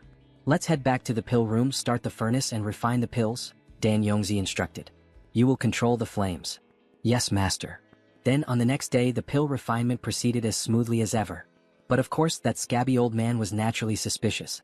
He was dragging me along in his pursuit of immortality because he was worried that the recipe I had given him might be fake. Meanwhile, we watched as the master flawlessly inscribed the E-symbols, bringing the refinement process to completion. But that was fine. He wasn't afraid. My dear disciple, you will take the pill first. Your master will protect you. Thank you, master. Both of them sat in meditation. Oh scabby old man, my dear master. You and your grand dreams of immortality will die with me today. The disciple swallowed the pill as the master observed him closely, analyzing whether anything would happen. So much primordial spiritual energy, it was as if the apprentice was sinking into an endless sea of energy. Now he could see it. Now he could feel it. He understood. He was truly stepping onto the path of immortality. The protagonist put on a grand display, as though he were lost in an illusion. Upon hearing of immortality, the master was finally convinced and decided to take the pill himself. This ancient Taoist was ascending to immortality as well. Both remained motionless, seated in meditation, facing one another. However, moments later the protagonist began coughing up blood. So much blood. His stomach was tearing him apart. He collapsed to the ground, laughing. But none of that mattered. His duty had been fulfilled. Are you still hanging in there, scabby old man? This was just a technique I copied from Xianxia novels. You will never become an immortal. Black tentacles started writhing out of the master's body. The only thing you will become is a ghost, the protagonist sighed, holding a pill in his hand, the same red pill that made the body burn with heat and surge with immense strength. And then, after swallowing it, he smirked. Hey master, are you deaf? I'm talking to you. A temporary burst of power surged through him. His eyes burned with a psychotic gleam. Without hesitation, he delivered a devastating punch to the master, smashing his face against the ground. Those eyes, those are the eyes of a demon. The master's face was twisted and disfigured. He let out a furious scream. You will not stop my ascension. Get away from me. He was teetering on the edge of immortality. The ancestors were coming to take him, even as blood poured from his mouth. He had lost control. His obsession with immortality had driven him completely insane. The protagonist's stomach twisted in unbearable pain. I really regret not bringing a knife to end this properly. His vision blurred. The world around him twisted. He was hallucinating. No, he was back in an operating room as if he were in a hospital. A voice was calling out to him, but it was calling him by 2 names. Huowang. He looked up and saw Nana. Is she here because of me? Even if this is just an illusion, it's not so bad. Then he saw the doctor's face distort. The patient in bed 14 is losing consciousness. Preliminary diagnosis, food poisoning. Quickly, get the stomach pumped for gastric lavage. Gastric lavage, my ass. This is a psychiatric hospital. Where the hell would you even get a stomach pump? The sound of medical equipment echoed, beep, beep, beep. If you're going to have hallucinations, at least make them logically consistent. Beep, beep, beep. Huowang. Li Huowang. He heard someone calling his name as he floated in a sea of blood. Hold on. You promised me. He opened his eyes, a fly landing on his face. Then suddenly his body convulsed and he started vomiting, purging everything foul inside him. He was still alive. How was that possible? Wait, if he was alive, then that meant Dan Yongzi was also alive. But when he turned around, what he saw was beyond insane. What the fuck? What the actual fuck am I looking at? 3 flowers gathered at the crown of the head, ascending to immortality? He saw his master, body completely disfigured, with angelic wings and multiple eyes. So this is how it feels, so this is what it is. So this is what it truly is. It turns out, this was the truth of the Tao cultivation. I understand it now. The cultivation of the Tao. I understand it now. He kept repeating the phrase over and over. But then, the monstrous structure that his master had become suddenly exploded, unleashing a gruesome rain of blood, scattering flesh and gore in all directions, leaving the protagonist completely drenched in red. Even he was stunned by the sheer amount of blood. But amidst the carnage, something caught his eye on the ground. A piece of the master's face. And then he started laughing hysterically. He. So it's official now. Li Tu is really dead, right? But why wasn't the protagonist dead as well? Those hallucinations, what were they really? What was he supposed to do next? Before he could think, two figures appeared before him. Hey, what kind of demon are you? But where is our master? Him? He's the one you're stepping on. That's him. The two senior disciples, Xianyang and the others, refused to believe it. You're lying. The master wouldn't die. Look at this face. He's really dead. Li Tu had slaughtered countless people in his lifetime. He should have died long ago. But that wasn't why I killed him. It was purely personal resentment. Before he could finish speaking, the two disciples turned and bolted. At least let me finish before you run off. The protagonist rang the bell, calling out. Everyone gather here. Li Tu is dead. You're all free to go home now. The others stared at him in disbelief. That piece of skin, was that really Li Tu? No doubt about it. It was him. Let's hurry. Run, follow us. We can finally go home. Everyone leave now. Dan Yangzi is dead. We can all return home and celebrate the new year. Li Tu is dead. Where are you all from, brothers? Let's travel back together. Brotherly, we can finally go home. But as they made their way out, a sound reached their ears. They turned their heads slightly and saw the three remaining disciples locked in a fierce battle. Xianyang. Hurry. Let's kill these two accomplices of Dan Yangzi. Then we can share the heavenly book together. Xianyang, if you don't want to die, get out of here now. The master taught you the Tao of alchemy. In a situation like this, do you really think you can stand against the two of us, who practice the Tao of the sword? So, in the end, this is all about the heavenly book. But that wasn't really a book that granted immortality. It was just an old scripture. Senior brothers, why don't you come with us instead? Xianyang, if you're not interested in the book, then leave now. Otherwise, we will kill you. Alright, so they will go first. Those three older brothers will keep fighting among themselves. We'll meet again. Then the protagonist begins to ring the bell. Everyone who wants to go home, follow closely behind. Don't get curious and don't look inside. The swords of the three older brothers show no mercy.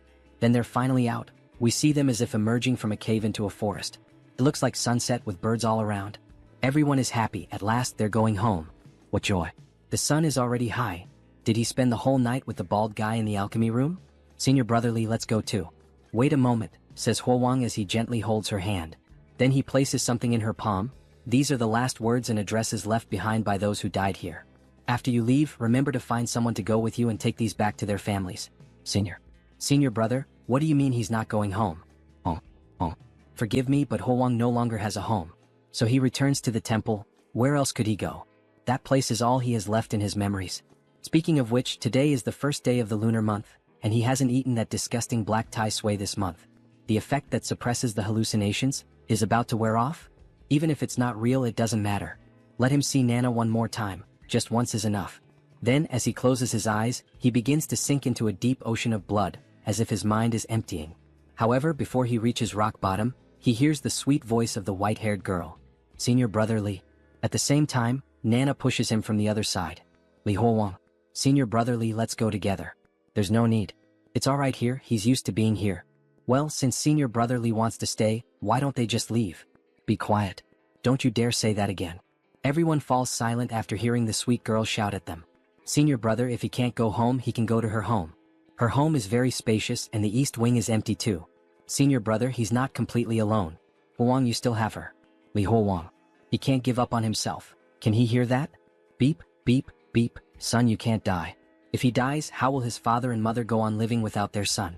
Huowang, beep, beep, beep. Then once again that butterfly appears in the protagonist's eye. Li Huowang. Nana, that voice is yours, Li Huowang. He quickly gets up and tries to grab her. Nana, I knew that was your voice, hold me. Huowang.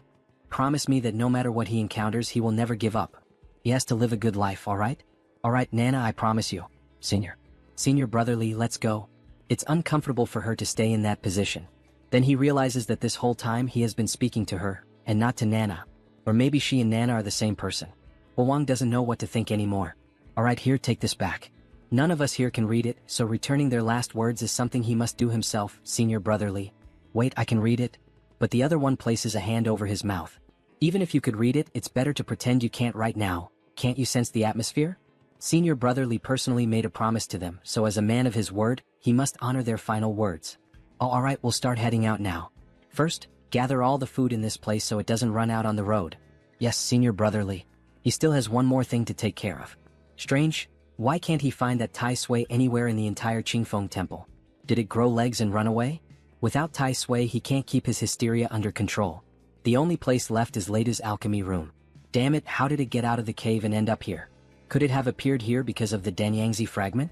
Wait, why is this Tai Sui shrinking? So its life is connected to Danyangzi's?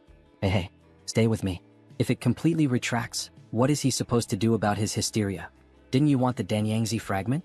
Then he picks up a chunk of flesh, organs scattered across the floor, he'll give it to it now. He stuffs it into the monster's mouth, but even after it consumes part of Danyangzi, the situation only gets worse. What the hell is going on? After devouring Danyangzi's remains, this Tai Sui is shrinking even more. No, he can't waste it, not even if it dies. Dried food, travel expenses, and a few spare sets of clothes. They should have taken everything useful from Qingfeng Temple. This should last them for a good while. She wonders how Senior Brother Li is doing. As she gets closer, she sees everyone gathered, murmuring something. So, this was the thing Senior Brother Li wanted to handle on his own? Damn it, if he had known it was this, he never would have followed his lead. Then he starts vomiting. God knows if this thing will end up eating them too on the road. Then we see the protagonist devouring the entire monster, all of its organs, like some wild animal desperate for meat and starving. Senior Brother Li, I finally found you. Forgive me for this disgraceful scene. This Tai Sui can suppress his hysteria. But for some reason, it keeps shrinking and looks like it's about to disappear. He had no other choice but to do this.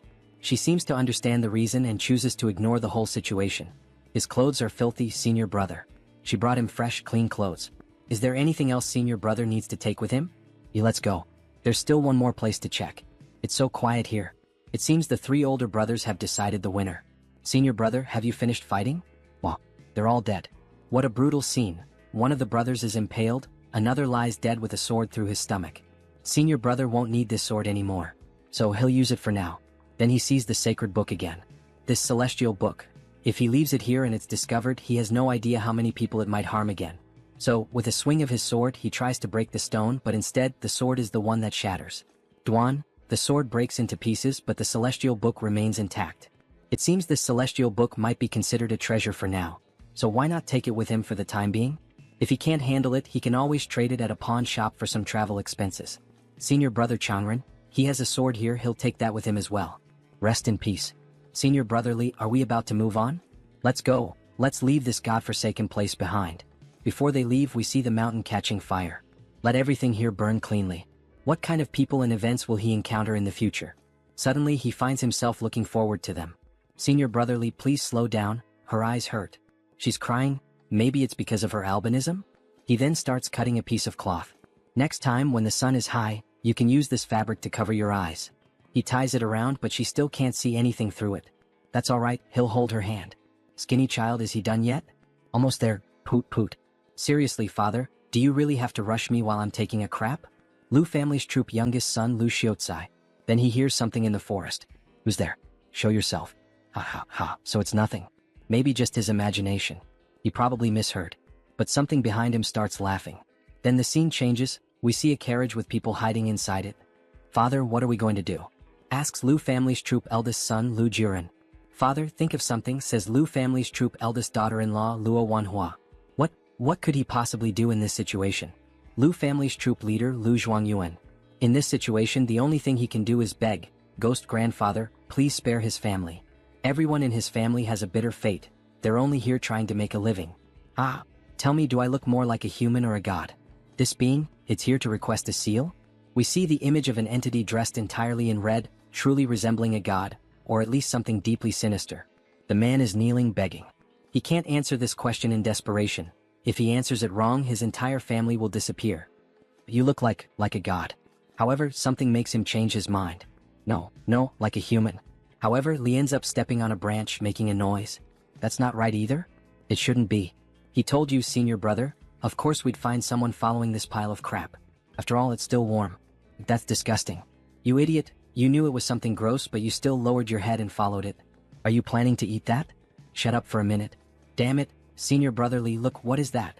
There's a face on both sides but no back of the head. What even is that thing?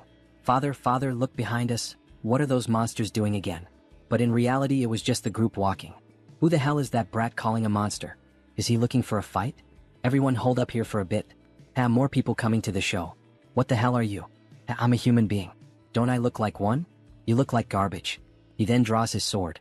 Who cares what the hell it is? Striking first is the best defense. Then he charges swiftly at the monster, throwing his sword with tremendous force.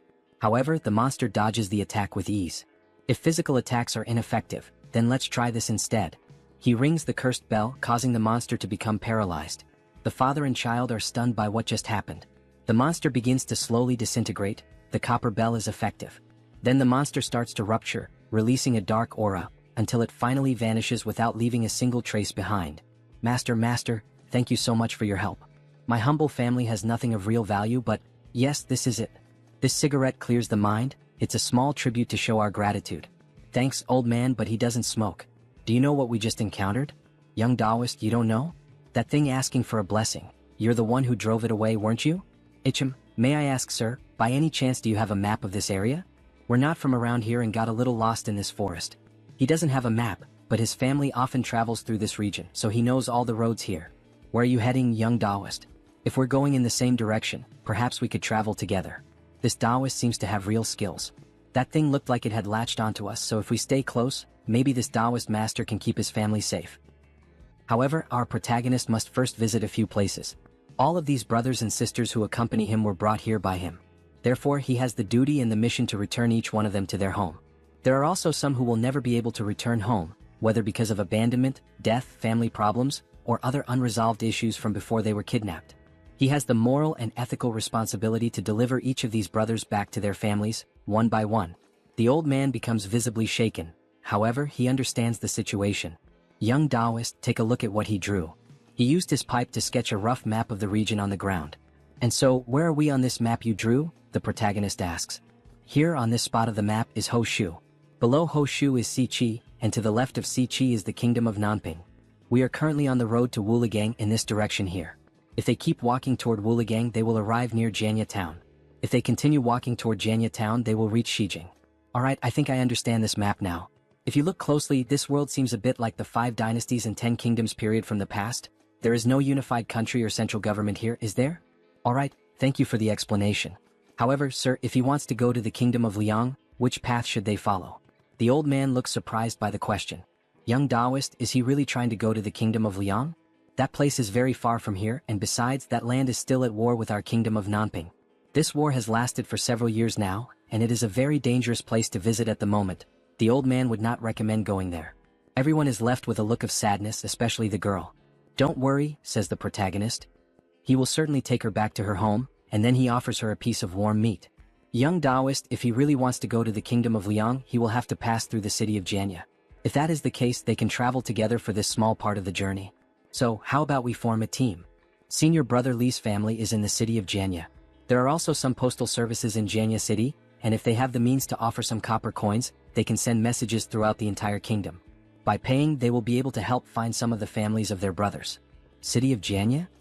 He thinks for a moment about the proposal under the moonlit night, with the wind blowing against their faces. With a slap on his own thigh, he decides. Alright, sir. They will travel together to the city of Janya, and they will count on him to guide them along the way. Young Master Taoist, he is so kind. Everything can be easily discussed, says the old man happily. So they start walking through the same dark forest as before. However, a red smoke, looking like blood, watches them and laughs at them as if something were observing them. Then, on the following day, they exchange information among themselves. The old man, along with his children, performs theater shows as a way of making a living. And so, how is the business in this theater trade? Times are hard and business is even harder. After a severe drought, the entire city of Nanping suffered a great flood, and ordinary people are struggling even just to eat. Look over there, we can see some people in the fields. Then they both continue talking as they travel. The old man, smoking and riding on the donkey, explains the business situation in more detail. Since common people have no money and are struggling even to afford a basic meal, there are even fewer who are willing to watch performances, give tips, or spend money. So, are there no more rich people in these regions? Like the nobility or wealthy landowners? These rich people do not even bother to hire a theater group for a funeral anymore. They just finish it off with a meal. not even for branch ceremonies. Then they see two children playing and watching the group as they pass by. The tall young man tries to communicate with them with a smile on his face, but he ends up causing the opposite effect.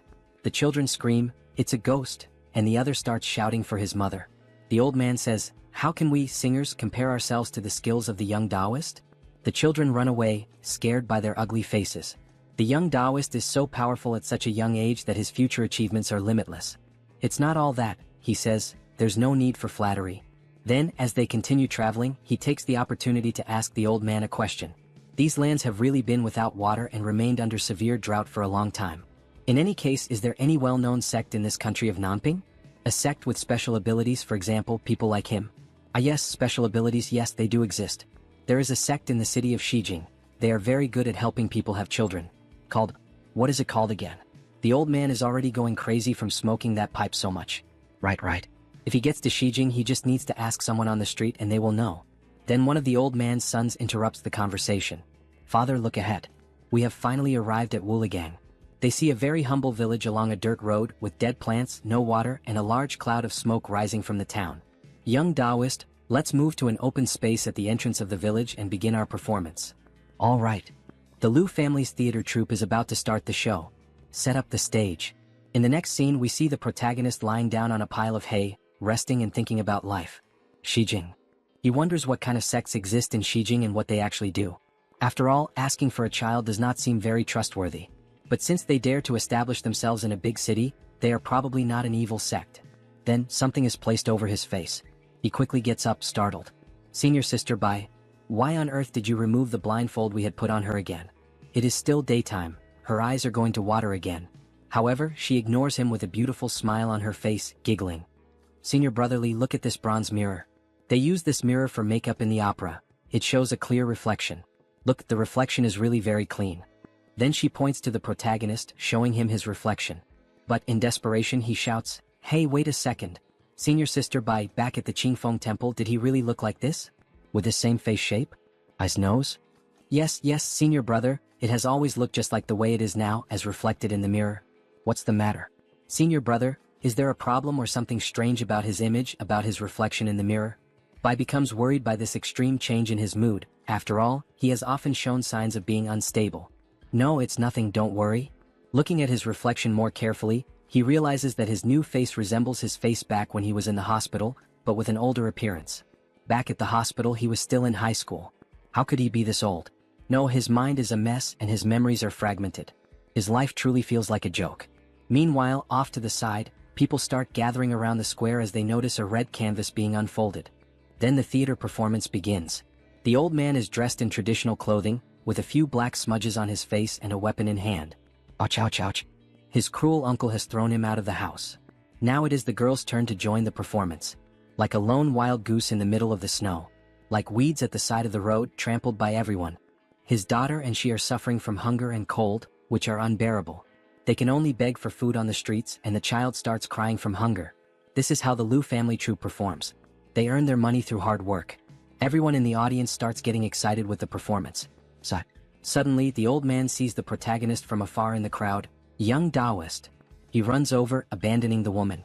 "Hello, young Taoist," he came at the perfect moment. "What is the problem?" The old man's business is facing some trouble. Could he help him? "Master Lu, he does not know how to sing opera. He is afraid he will not be able to help him with his problem." No, young Master Taoist, he doesn't need to sing opera. It is something else he can help with. There is a rich local family here in Wuligang, the Hu family. Master Hu has just asked someone backstage to invite him. He wants me to perform a ghost play at his house. To perform a ghost play? Does he mean to perform a play for ghosts? Wait, Senior Li is surprised. Oh my god, certainly not. This so-called ghost opera is actually just performing a play in the ancestral hall, facing the ancestral tablets. It is nothing too serious. If it is only that, then what problems are there with this business? Why doesn't Master Lu handle it himself? Because, he then sighs before explaining, because this is also the first time he will be performing a ghost play and he feels a bit uneasy, he knows. So he would like to invite him, a Taoist master, to be there and help keep him calm. Master Lu, he apologizes, but this is something he cannot help with. He generally tries to avoid these kinds of things. There is no way he would go out of his way to get involved. In the next scene we see a bit more of the city with people moving through it. Then we see the protagonist talking to someone in an alley. "Senior brother Li, we don't have much food left. Even if we eat in moderation, it will only last 3 days. Is it because we have little money? She has a jade pendant that could be exchanged for money. She is worried about his innocence. Senior brother Li, there are no pawn shops in this village, so even if we wanted to exchange it for food, the villagers wouldn't have enough money. So that's how it is. However, their conversation is interrupted by the old man. Hey, hello young Taoist. Hi young Taoist. Master Lu, please reconsider the request made by this old man earlier. Master who is very generous with his payments. As for what the other side is offering for this deal. The old man excitedly proclaims the amount. 10 taels of silver. Master who is offering 10 taels of silver. If the young Taoist master accepts, each of us will receive 5 taels. Converted into copper coins, that's 5,000 copper coins, young Taoist master. Bai becomes interested and curious about the proposal made to Li. How much grain could this buy? It should be enough for us to travel for a good while. 60%. How about he keeps 60 and the old man takes 40? Young Taoist, he is begging you. It's not easy to make that much money these days. The protagonist hesitates, thinking about what to do. However, an unexpected doubt arises. Master Lu, is there a blacksmith in this village? He asks while holding the bell. What? A blacksmith shop? He will take the job, but first he needs to find a blacksmith and repair this bell because as you can see, it's dented. Only after that will he be able to help. Then we hear the sound of a hammer striking hot iron. He starts to complain. Can't hammer, can't melt, so how can he fix this handbell? What kind of stinky problem is this? Blacksmith of Wuligang. So, any solution? He asks, shaking the bell. These days, one after the other. Only crazy people come here. Come here, damn it, give me a hand helping with this madness. Boy, are you using your strength? He's already using all his strength. They try to straighten the bell with a pair of tongs. However, young Taoist, this seems complicated. Both are exhausted from their futile efforts. Damn it. This is strange, what kind of copper is this thing made of? How is it so hard? It's just a damn bell, it should have been fixed by now. Young man, the old man remembers, the last time I took this treasure it was already dented. But that didn't stop me from using it. How about we head to the ancestral hall first? Master who must be getting impatient. The protagonist looks irritated and starts searching through his clothes.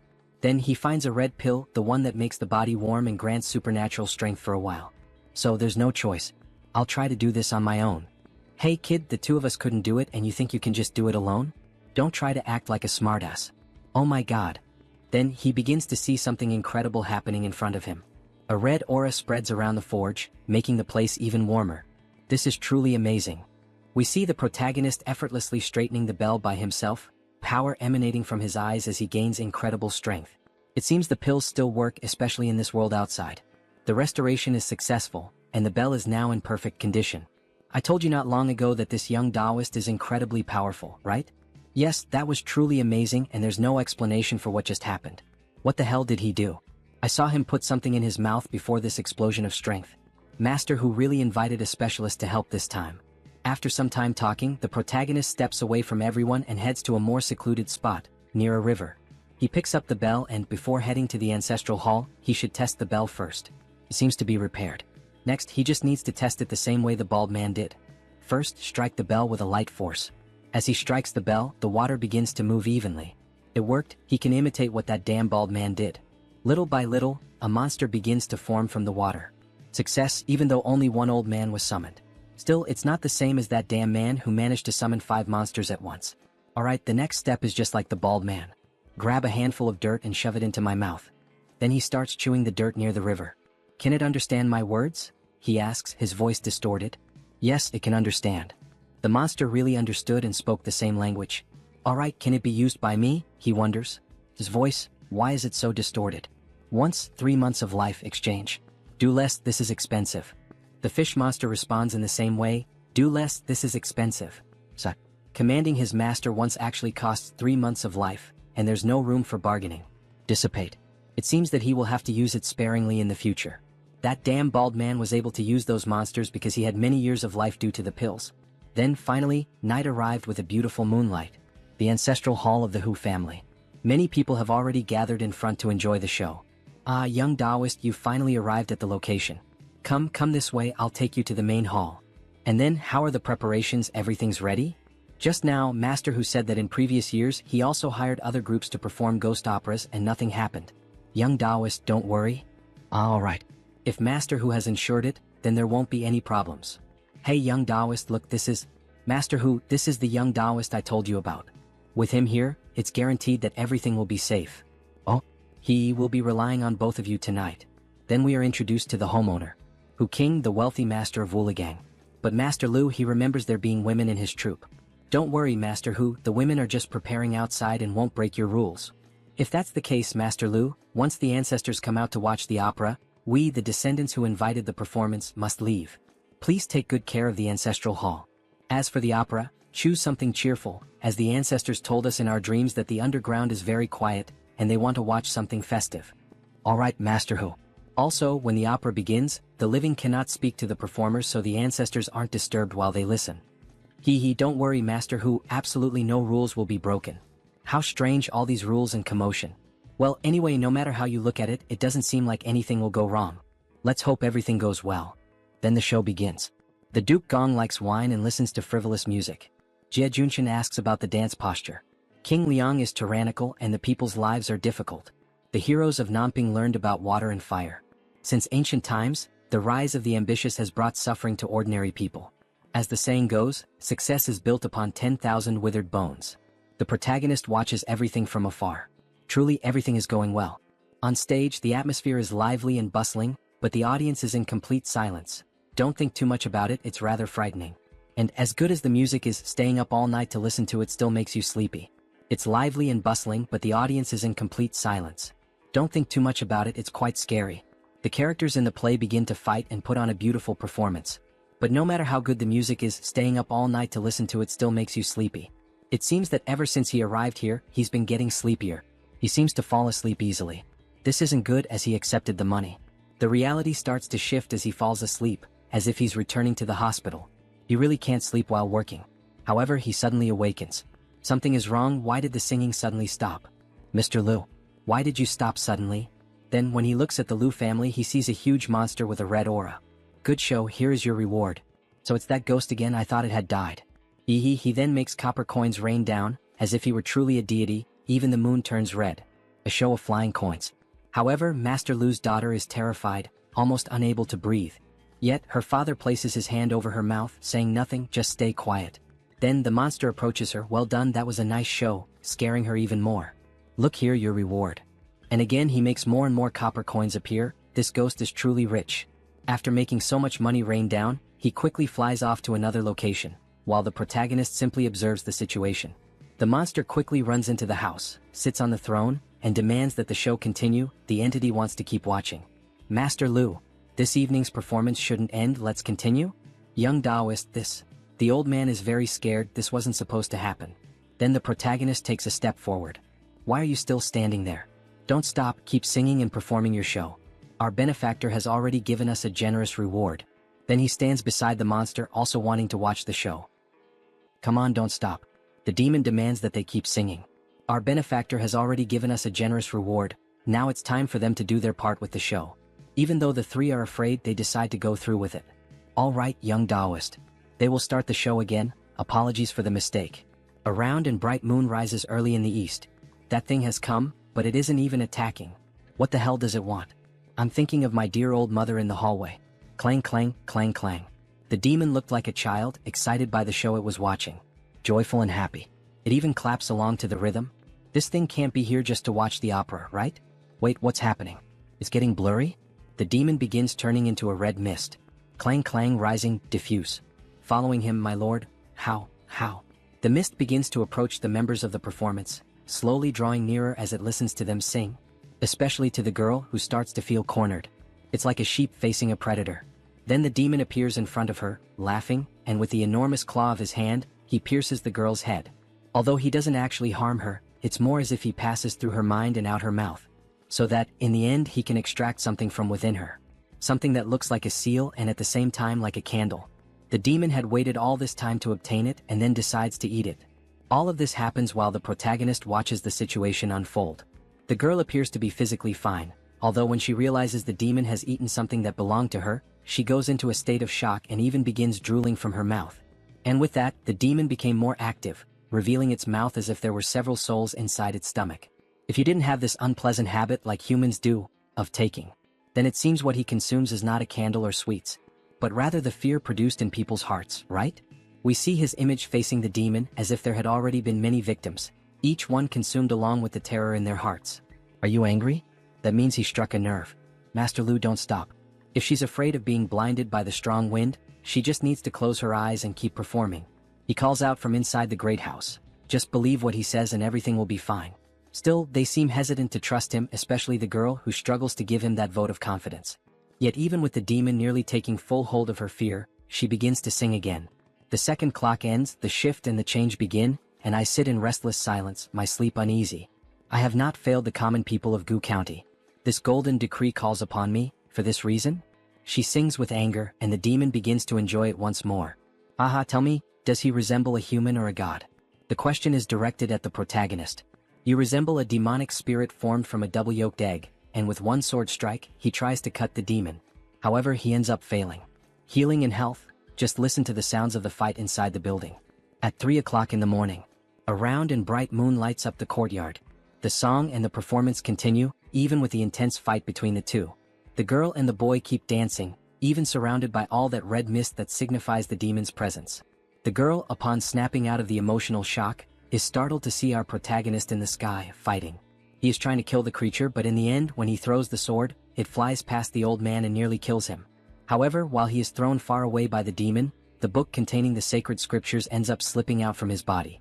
And when he manages to pull it back, since it was tied to him, he realizes that this stops the demon from continuing to harm him. Yes, these scriptures really do contain some kind of overwhelming power. After all, even a monster like this one is frozen in fear. And even wounded by a purple energy emitted from the stone that holds the scriptures. He hadn't expected that. This thing truly fears the celestial scripture. That is going to be his advantage to win this fight. The demon now seems to want to retreat, because even it can't stand against that cursed stone. Aha, it looks like fortune has turned. Now it's his turn to counterattack with everything he's got, even if it means using that damned stone. And we see one of the most beautiful scenes so far in this manhwa. He stands in contrast to the red moon, on a night devastated by darkness. Yet there is an intense glow of purple-black light shining from the sacred scripture. At the same time, the bell hanging from his body is clearly visible. The demon is enraged and charges at him, and with that, we witness a brief clash between the two mists, the red and the purple. He is literally using a stone to strike the demon, or at least trying to hit him. But the demon manages to dodge, causing the stone to slam into the ground and leave a hole right in the middle of the courtyard.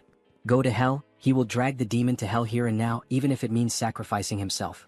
And in a desperate moment, using all his strength, he hurls the stone with the sacred scriptures straight at the demon.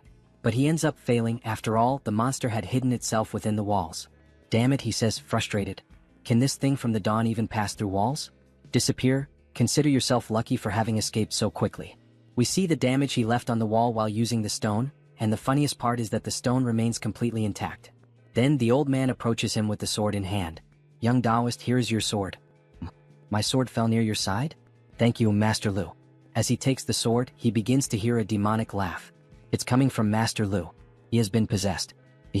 Tell me, do I look more like a human or like a god? His appearance has completely changed, with a wicked grin and glowing red eyes. Wait, this isn't good. This Master Lu is a fraud. He shouldn't have taken the sword. His hands are full. Then the old man's hands begin to transform. He now looks like a ghost as he tries to grab him. Penetrating, he manages to sink his claws into his body. The demon got what it wanted, to reach the protagonist's body. Finally, foolish human. Now tell me, does he look like a human or like a god? But he stays completely calm. After all, this was all part of his plan. There's no way for the demon to escape him now. So he begins ringing the bell in front of the possessed old man. We see several golden scriptures start to appear around the demon, and then, one of the spirits that responds to the bell's call swallows the demon whole. He continues to ring the bell while the monster is devoured by the spirit. Master Lu's face begins to become disfigured, as if it were melting. In the end, only an empty shell is left behind. It's finally over. It turns out the real body of that thing was the shadow on the ground. No wonder cutting its body in half didn't work. Checking the time, it's almost 5 in the morning. At last it's over. The intense glow of the night, with the reddish moon and petals scattered through the wind. Yet he begins to hear a song. The God of Joy sings. The God of Joy smiles. Well-dressed and courteous. Kind and warm. What the hell? This demon still isn't dead. He then rings the bell faster, causing the spirit to devour once again the small remnant left of the demon. However, this time 2 of them appear. The God of Joy dances. The God of Joy enjoys himself. The ink on the red paper is fresh. The God of Joy is angry. The God of Joy is sad. The skull lanterns shine bright like the sea. And more demons begin to appear, each with a different shape. What the hell is this cursed thing? The god of joy is hungry. The god of joy is starving. In the left hand are the heart and the liver. In the right hand are the intestines. Is this ever going to end? The protagonist sees a sea of corpses, as if he were witnessing the very vision of hell. The village chief has come to welcome the god of joy.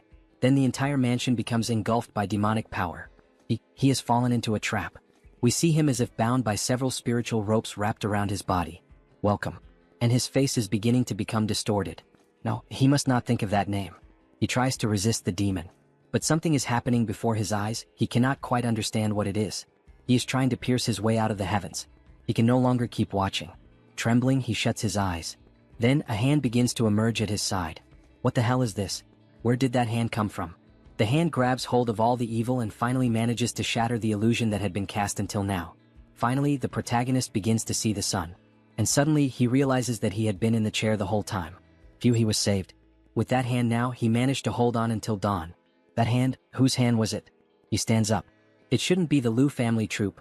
The sound of their performance has not stopped since then. Then some of the elder stones from that house begin to move.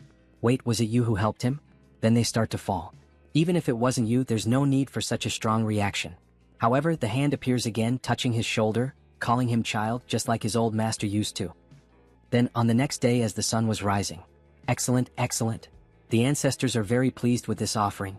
The incense and candles on the table were completely burned out, such an auspicious sign. Son of Hu King, Li Huowang. The plump man who arranged the performance. Mr. Lu, you gave it your all. Allow me to offer a toast in your honor. It's nothing truly, this old man was simply doing his duty. Then a child tugs at the old man's clothing. Were you the one singing in the ancestral hall last night? He heard everything from outside. You sing really well. Grandson of Hu King, Hu Xiaoya. He as long as young master who enjoyed it. Someone. Take the young master back to his room to study. He doesn't want to study. Put him down. Mr. Lu shows a look of sadness. Jiang tries to shift the mood. My apologies for this little commotion. Here are the 10 taels of silver we agreed upon, Master Lu. Please accept them. He has other matters to attend to, so he won't be staying any longer. Thank you for the reward, Master Hu. Then they finally finish their conversation and Lu's children speak to him. They finally finish talking. She wants to eat caramelized pork belly and roasted chicken. So while she runs off to get the food, Lu removes the dish from the table. Come over here, young one. Young Taoist, please eat first. What to eat? You all go ahead and eat first, don't worry about me. The Hu family had prepared truly rich and hearty dishes. It would be a shame if the young Taoist didn't try them. No rush to eat, Master Lu. Last night, you saw those memorial altars all collapse at once, didn't you? How would he know about that? She was singing on stage with her eyes closed the entire time. Is that so? The sound from last night, although very faint, was definitely unmistakable. That was the bald man's voice. No matter what world he's in, only that man would call him boy. But these collapsed ancestral altars and the vanished god of joy, none of it makes any sense. Could it be the 3 flowers gathered at the crown of his head? Could he have truly become an immortal? Ascended to immortality? No. The cultivation method and the elixir were things he invented himself. There's no way he could have become an immortal. Then what exactly is he now? Young Taoist, what are you thinking about? Now we're all one family. If you have any concerns, just ask. Whether it's true or not, all he can do now is head to the city of Shijing first, and then find the Jingda gate that Scholar Lu mentioned. If Danyangzi really did become an immortal, maybe he'll find something out over there. He's fine, he's just not feeling very hungry. You can go ahead and eat first. Young Taoist, wait. Take some of these dishes with you. He still hasn't given you the agreed 6 taels of silver. Wait a minute, young Taoist. Then night finally falls. Everyone gathers and lights a huge bonfire under the starry sky. As they prepare food and chat, the two of them are up in a very tall tree. Senior Brother Li, where did all this delicious food come from? Last night, did something happen? Then he begins telling her everything that happened. The Hu family's performance, demons appearing during the play, and the strangest part, hearing the voice of the old master. Last night. Well, that's more or less how it all went. We see that the moon is shining brightly tonight. Senior Brother Li, she's truly sorry it was them, useless as we are, who dragged you into this. If it weren't for us, you wouldn't have had to go through so much. This has nothing to do with you. Since that thing was able to reach the ancestral hall of the Hu family, it means it had already set its sights on us long ago. Even if the events of last night hadn't happened, we would have ended up crossing paths sooner or later anyway. And of course, a memory comes of when she saved him. It's truly hard to say who will be the burden in the future. Then he finally takes the initiative and holds her hand. However, reflexively, she pulls her hand away, her face completely red. She finally gathers the courage, takes the initiative, and grabs his hand. At last, our couple takes their first steps toward happiness. The two stay close together in that tree under the moonlight. The next day, everyone starts walking again. Little Lord Taoist, Wuligang isn't far from the city of Jianya. At our pace, it should take about 4 or 5 days to get there. City of Jianya, huh? He remembers that Azoa Wu's home is in Jianya. How are you feeling, Zhao Wu? Happy to be going back home? Oh. What's the point of someone useless like him going back home? He can't lift anything with his hands, can't carry anything on his shoulders. He'd just be another useless mouth to feed, taking up space. Everyone feels sad upon hearing Zhao's words. After all, even though some of them could still use their hands, many had no home or family to return to. They had literally been imprisoned their entire lives by a madman chasing immortality. Who said Zhao Wu is useless? Since we've got free time while walking, he's going to teach you alchemy. You won't need to do any physical labor and can calmly focus on learning something new. Try to remember as much as you can. If nothing else works out, you can still become a traveling doctor and won't go hungry. Alchemy. But how would he even have the means to practice it? Right. Senior brother Li, he doesn't want to learn alchemy. Would you be willing to teach me how to read instead? He wants to learn how to write and read. Everyone is surprised and also wants to learn how to read. You all want to learn too? Yes. Why does everyone get so excited just at the mention of reading? Little Lord Taoist, do you know how to read too? He knows a little. Why? Do you want to learn as well? Can he learn too? Why not? Everyone who wants to learn can learn. Since all of you want to learn to read, then he's going to start teaching right now. Then the old man comes running back. Father? Why are you here? Weren't you up front with Taoist Li? Shut your mouth. The girl is surprised by her father's reaction. Manhwa, grab all of our dried meat. Okay, let me look. This is all the dried meat we have left, father. Why so little meat? She wanted to save more, but you didn't give her much money. We did earn something from that performance, but most of it went to that Taoist. It was our family that did everything alone. Hey, talk less. You know father doesn't like it when we question his decisions. Father, are we going to eat dried meat tonight? This is my offering prepared for the tribute. Judging by the looks on your faces, even if he explained it, you wouldn't understand. Boy, come with me. When you meet the little Lord Taoist later, do exactly as he tells you. What are we going to do, father? Don't worry about that. The little Lord Taoist is a noble figure. This is for your own good. As long as you follow him, you won't need to perform anymore. Father, he doesn't want me to perform anymore?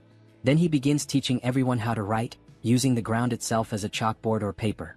Little Taoist. Leader Lu, did something happen? Yes, something did, ha. Little Lord Taoist, look, Before he could finish his sentence, the old man is interrupted by the child. Chief, wait for him.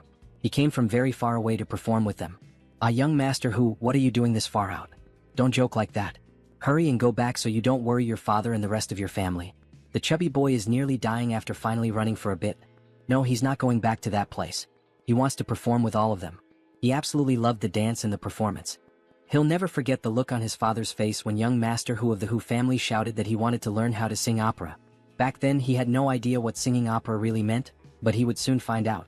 Nonsense. I spent a fortune to hire a tutor to teach you how to read and write. It's bad enough that you don't study properly, and now you want to become an opera singer? Father, not another word. Performing opera is one of the lowest occupations there is. He wants you to rise above, and instead you seek disgrace. Shameful. Then he slaps the boy in the face. Father, he was wrong. He'll study harder. Isn't that enough? No wonder. Every time after a performance, father would never let them interact with the patrons. So that's why. Is that really how the world sees us? Then in the next scene we see the protagonist lost in the forest. Where is this place? Where are Bai Ling Miao and the others? He sees something that catches his attention. Light. He better take a look. He sees 3 red figures in the middle of the darkness. Sorry to bother you. Did you see, son? Huowang? Senior brother Li? The 3 most important women in his life appear. Thank God it's you. Wait, something's wrong. How could Yang Na and his mother be there together with Bai Ling Miao? No, there's something strange about this. He can't move forward. No, he can't stop either. His limbs won't obey him. Then a hand appears behind him, helping him move. Excellent, excellent. Very good. The medicinal manual was also brought. My son, let's ascend to immortality together. We see a giant eye staring straight at the protagonist, resembling his former master. Open your eyes now. Then he finally wakes up as if from a nightmare. Senior brother Li, what happened? Senior brother Li, did you have another nightmare? A dream. Just a dream. You must be hungry, Senior brother Li. She has some buns here. Would you like to eat? We don't have any more money, do we? Where did you get the money to buy the buns? About that. She sold her gold bracelet. Gold bracelet? Then he remembers, it was the first contact he had with her. Hadn't he given it to Yang Na? No, Yang Na doesn't exist. In the end, he gave it back to Bai Ling Miao again. Senior brother Li, you've been carrying this burden alone for far too long. There's nothing more I can do. So, this is the only way she can help. She had already helped a lot over the past few months, whether by supporting him or assisting with the escape plan. As soon as everything is settled, he's going to buy her an even bigger gold bracelet. She gets shy at his words. After all, it sounded like a future marriage proposal. Alright, she'll be waiting for him. Then they finally arrive in the city. Janya Town. A vast center full of people, merchants, and large structures. Master Lu, that sect in Shijing you mentioned earlier. Aside from the reputation of granting children, what else do you know about that place? He's never even set foot in there. But if he had to guess, it's probably just an old master with a bunch of novice monks reciting scriptures. Senior brother Li, aren't we going to stay in Jenya for a few more days? No, we're not. The final wishes were all entrusted to Zhao Wu, who is on his way back home. He'll ask an escort agency to deliver them everywhere. Staying here wouldn't bring us any benefit. Then, in that same place, they see Zhao Wu sitting with a stranger. Senior brother Li, he didn't go home. Zhao Wu? Why the hell did he come back again? For what reason? His father thought he was a useless cripple. A long time ago, he told Zhao Wu that maybe he hadn't been kidnapped. Maybe his own father had sold him. Qingfeng Temple, Chun Xiaoman. He's completely covered in hair like an animal. Not even a tiger eats its own cubs. He's imagining his father as someone far too cruel. He was the one sold by his own parents. For just 2 taels of silver. They sold him like cattle, and didn't look back even once. So in the end, it's senior brother Li who is too kind. You know what? A tiger won't eat its cubs, but some people are far crueler than tigers. Xiaoman, calm down, Xiaoman. Hey, so, Chun Xiaoman, do you still want to go back home? Of course he does. He wants to make them pay for what they did. And you, Zhao Wu? What's your plan? He wants to keep traveling with all of you. Alright then, in that case, let's all eat. Shopkeeper, take our order. He's starving. Coming right away, dear guest. Let's take a break. After we eat, we'll buy whatever we need for the journey. Alright. Young Taoist, please come down and rest for a bit. There are still some buns left. Please eat something. This old man will take watch in your place. Anything unusual in the camp? Nothing particularly special. Except that De Gur went into the forest a long while ago, and still hasn't come back. Should we send Xiucai and Jiren to go look for him? Just take over the watch, Master Lu. He'll go find his man himself. No need to trouble you with that. Yes. Then please be careful, young Taoist. So he heads out in search of De Gur. Idiot, you out here, idiot? Strange, what is that idiot doing here? Could he have come all the way here alone? Then he notices a man near a stone. Wait, who's that? Is that him, the idiot? Michuofo. It's a random man in monk robes, eating some kind of offering. Did you come here for something? Michuofo? Are you a disciple of the Vajra sect? Indeed, it's true, he is a disciple of the Vajra sect. This guy seems suspicious. Would it be alright to ask where his master cultivates and which enlightened one he venerates? He doesn't have a fixed place to cultivate, but he heard there's a monastery to the north that offers food, so he's heading there. As for the enlightened one he mentioned, are there actually multiple enlightened ones? It's rare to find a disciple of the Vajra sect so lacking in cruelty in this world. Forget it. Whether he's lying or not, he still advises him not to eat the offerings meant for the dead. Hey, how can you accuse me of lying? Hinvi entered the Vajra sect. Disciples of the Vajra sect cannot lie. All you know is chanting Amichuofo. You don't even know which world equals honored one he believes in. What kind of disciple is that? The disciple is confused by the protagonist's comment. Then tell me, what should a disciple of the Vajra sect be like? Taylor Wang said that disciples of the Vajra sect shouldn't marry, so he won't marry. Shopkeeper Lu said they shouldn't eat meat, so he doesn't eat meat. He saw other disciples chanting Amichuofo, so he just followed along and started chanting Amichuofo as well. He begins giving several explanations, but the protagonist couldn't care less. Until finally the lost idiot shows up. Senior brother Li. In the forest, there's rice. Wild rice. What wild rice? That's a funeral offering. He actually had the audacity to eat that? Is he tired of living? Then he punches the idiot in the stomach. That's enough, he's already wasted too much time searching for him in the forest. Let's go back now. Meanwhile, the disciple remained silent, deep in thought. He did everything they told him to do, everything. So why isn't he considered a disciple of the Vajra sect? Then they return and rejoin the group on the road. More and more people on the road. Looks like we're getting close to Shijing City. Not far now, young Taoist. Just another 10 days or so. But even so, having so many people on the road isn't necessarily a good thing. More people isn't a good thing? The more people there are on the road, the more they become like a herd of fat sheep. And when sheep gather in a herd, that attracts. Bandits are coming. Run for your lives. These sheep really are fat this time. Master Lu was right again, here they come. Keep moving forward. However, when he looks back, young Taoist, we'll wait for you in that forest over there. We're going ahead. The old man was already out in front, running for his life. Damn it, don't let those sheep into the forest. We can't fight properly on horseback in there. Kill them all right here on the road. Then the bandit leader begins slaughtering all the civilians along the roadside. We see an old woman trying to run for her life, but of course being elderly she's quite slow and ends up falling behind. Haha, running at that speed? So slow? Are you in a hurry to die? Do you have any last wishes? Before he could cut the old woman in two, the disciple leaps in to save her, though he ends up getting injured in the process. Yo, still have the nerve to save people? Old monk, you really aren't afraid to die. Amichuofo. Old Tang, the man who paints New Year's prints, once said, saving a life as a disciple of the Vajra sect is worth more than building a pagoda. Very well then. Since the old monk is so determined, he'll kill you first, then the old woman you saved, and then stack your heads into a tower just for fun. However, before he could kill the two of them, the bandit leader heard screams. There's something strange about this Taoist. Wait a second. No, don't come any closer. And just when he least expects it, our protagonist charges at him with full force. The bandit leader tries to defend himself with his sword. Damn it, this Taoist strength, it's not normal. Then, ignoring the sword completely, the protagonist breaks through it, cleaving the bandit's body clean in half. The other bandits, seeing such brutal violence, especially done to their leader, are stricken with fear. The chief is dead. This guy's too strange, fall back brothers. That Taoist might be from the Department of Celestial Observation. Though he managed to defend and kill the bandits, our protagonist's expression remains sorrowful. This world is still so full of sorrow, even outside the cave. Then we see a heartbreaking scene. A little girl crying while her father and mother lay dead on the ground. The disciple begins to pray in a strange language and ends his prayer by saying, Amichuofo, standing atop a sea of blood from all the corpses nearby.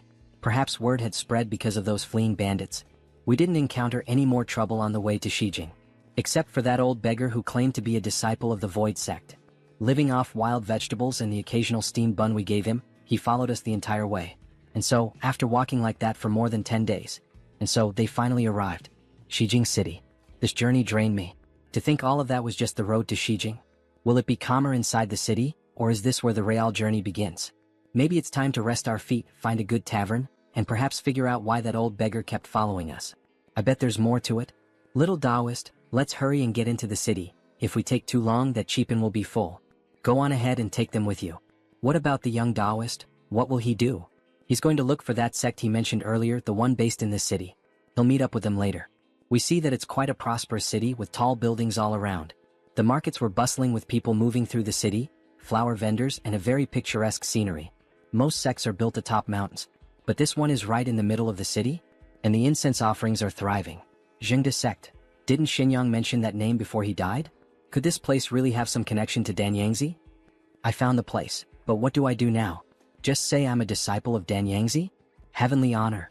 He's the last disciple of Danyangzi. Die, wicked Taoist. No, he'll be struck down by the other disciples. Then a man appears. This benefactor? Amichuofo.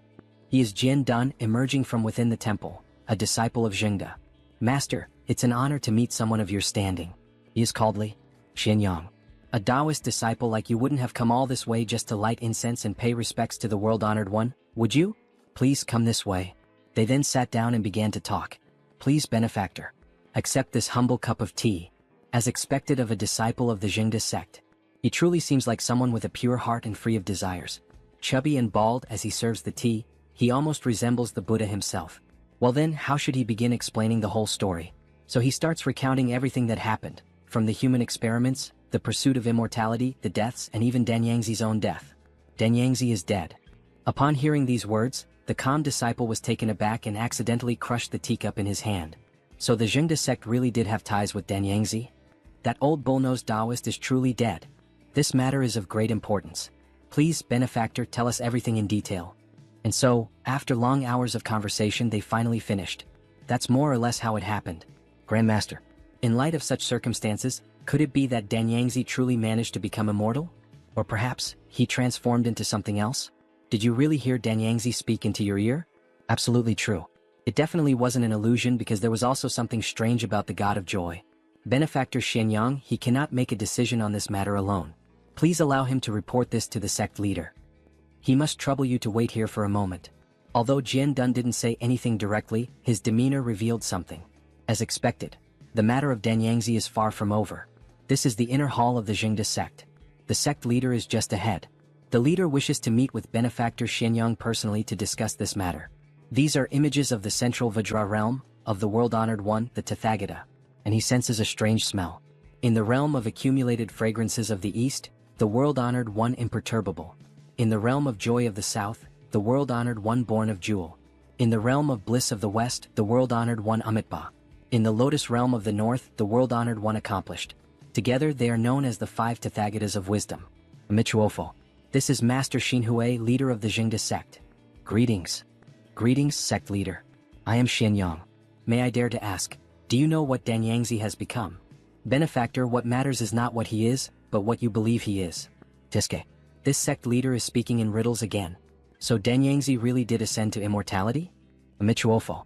If you believe he became immortal, then he became immortal. Danyangzi's karmic thread was planted in you at that very moment. He feels as if that old man is still inside him somehow. Wait, don't panic. Maybe it's not what you think. Sect leader, did the Jingda sect have some old grudges against Danyangzi? Correct. He went around abducting and killing, throwing the world into chaos.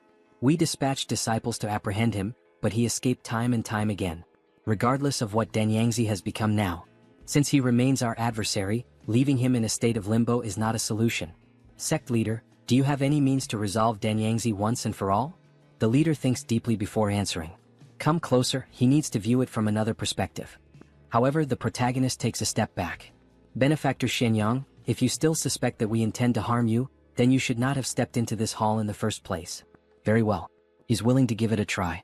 Just as he finishes speaking, the old man steps forward and touches his forehead. He is then split into two as if the old man had pulled out his soul, or perhaps his spirit. We see a blue shadow being drawn out. He truly feels something strange within his body, even his vision has been affected somehow. Is it over? He asks. And that's where chapter 43 ends. However, here are some spoilers. The old man begins to transform into something strange. An eye starts to grow from the back of his head. He desired this form. He desires it no more. He desires it no more. Open your eyes. As emotions arise, so too should understanding. If you enjoyed this video, don't forget to give it a thumbs up, it really helps. And for more content like this, make sure to subscribe and hit the notification bell so you don't miss any updates. Let me know in the comments if you'd like to see another part. I'd love to hear your thoughts. See you next time. Bye-bye.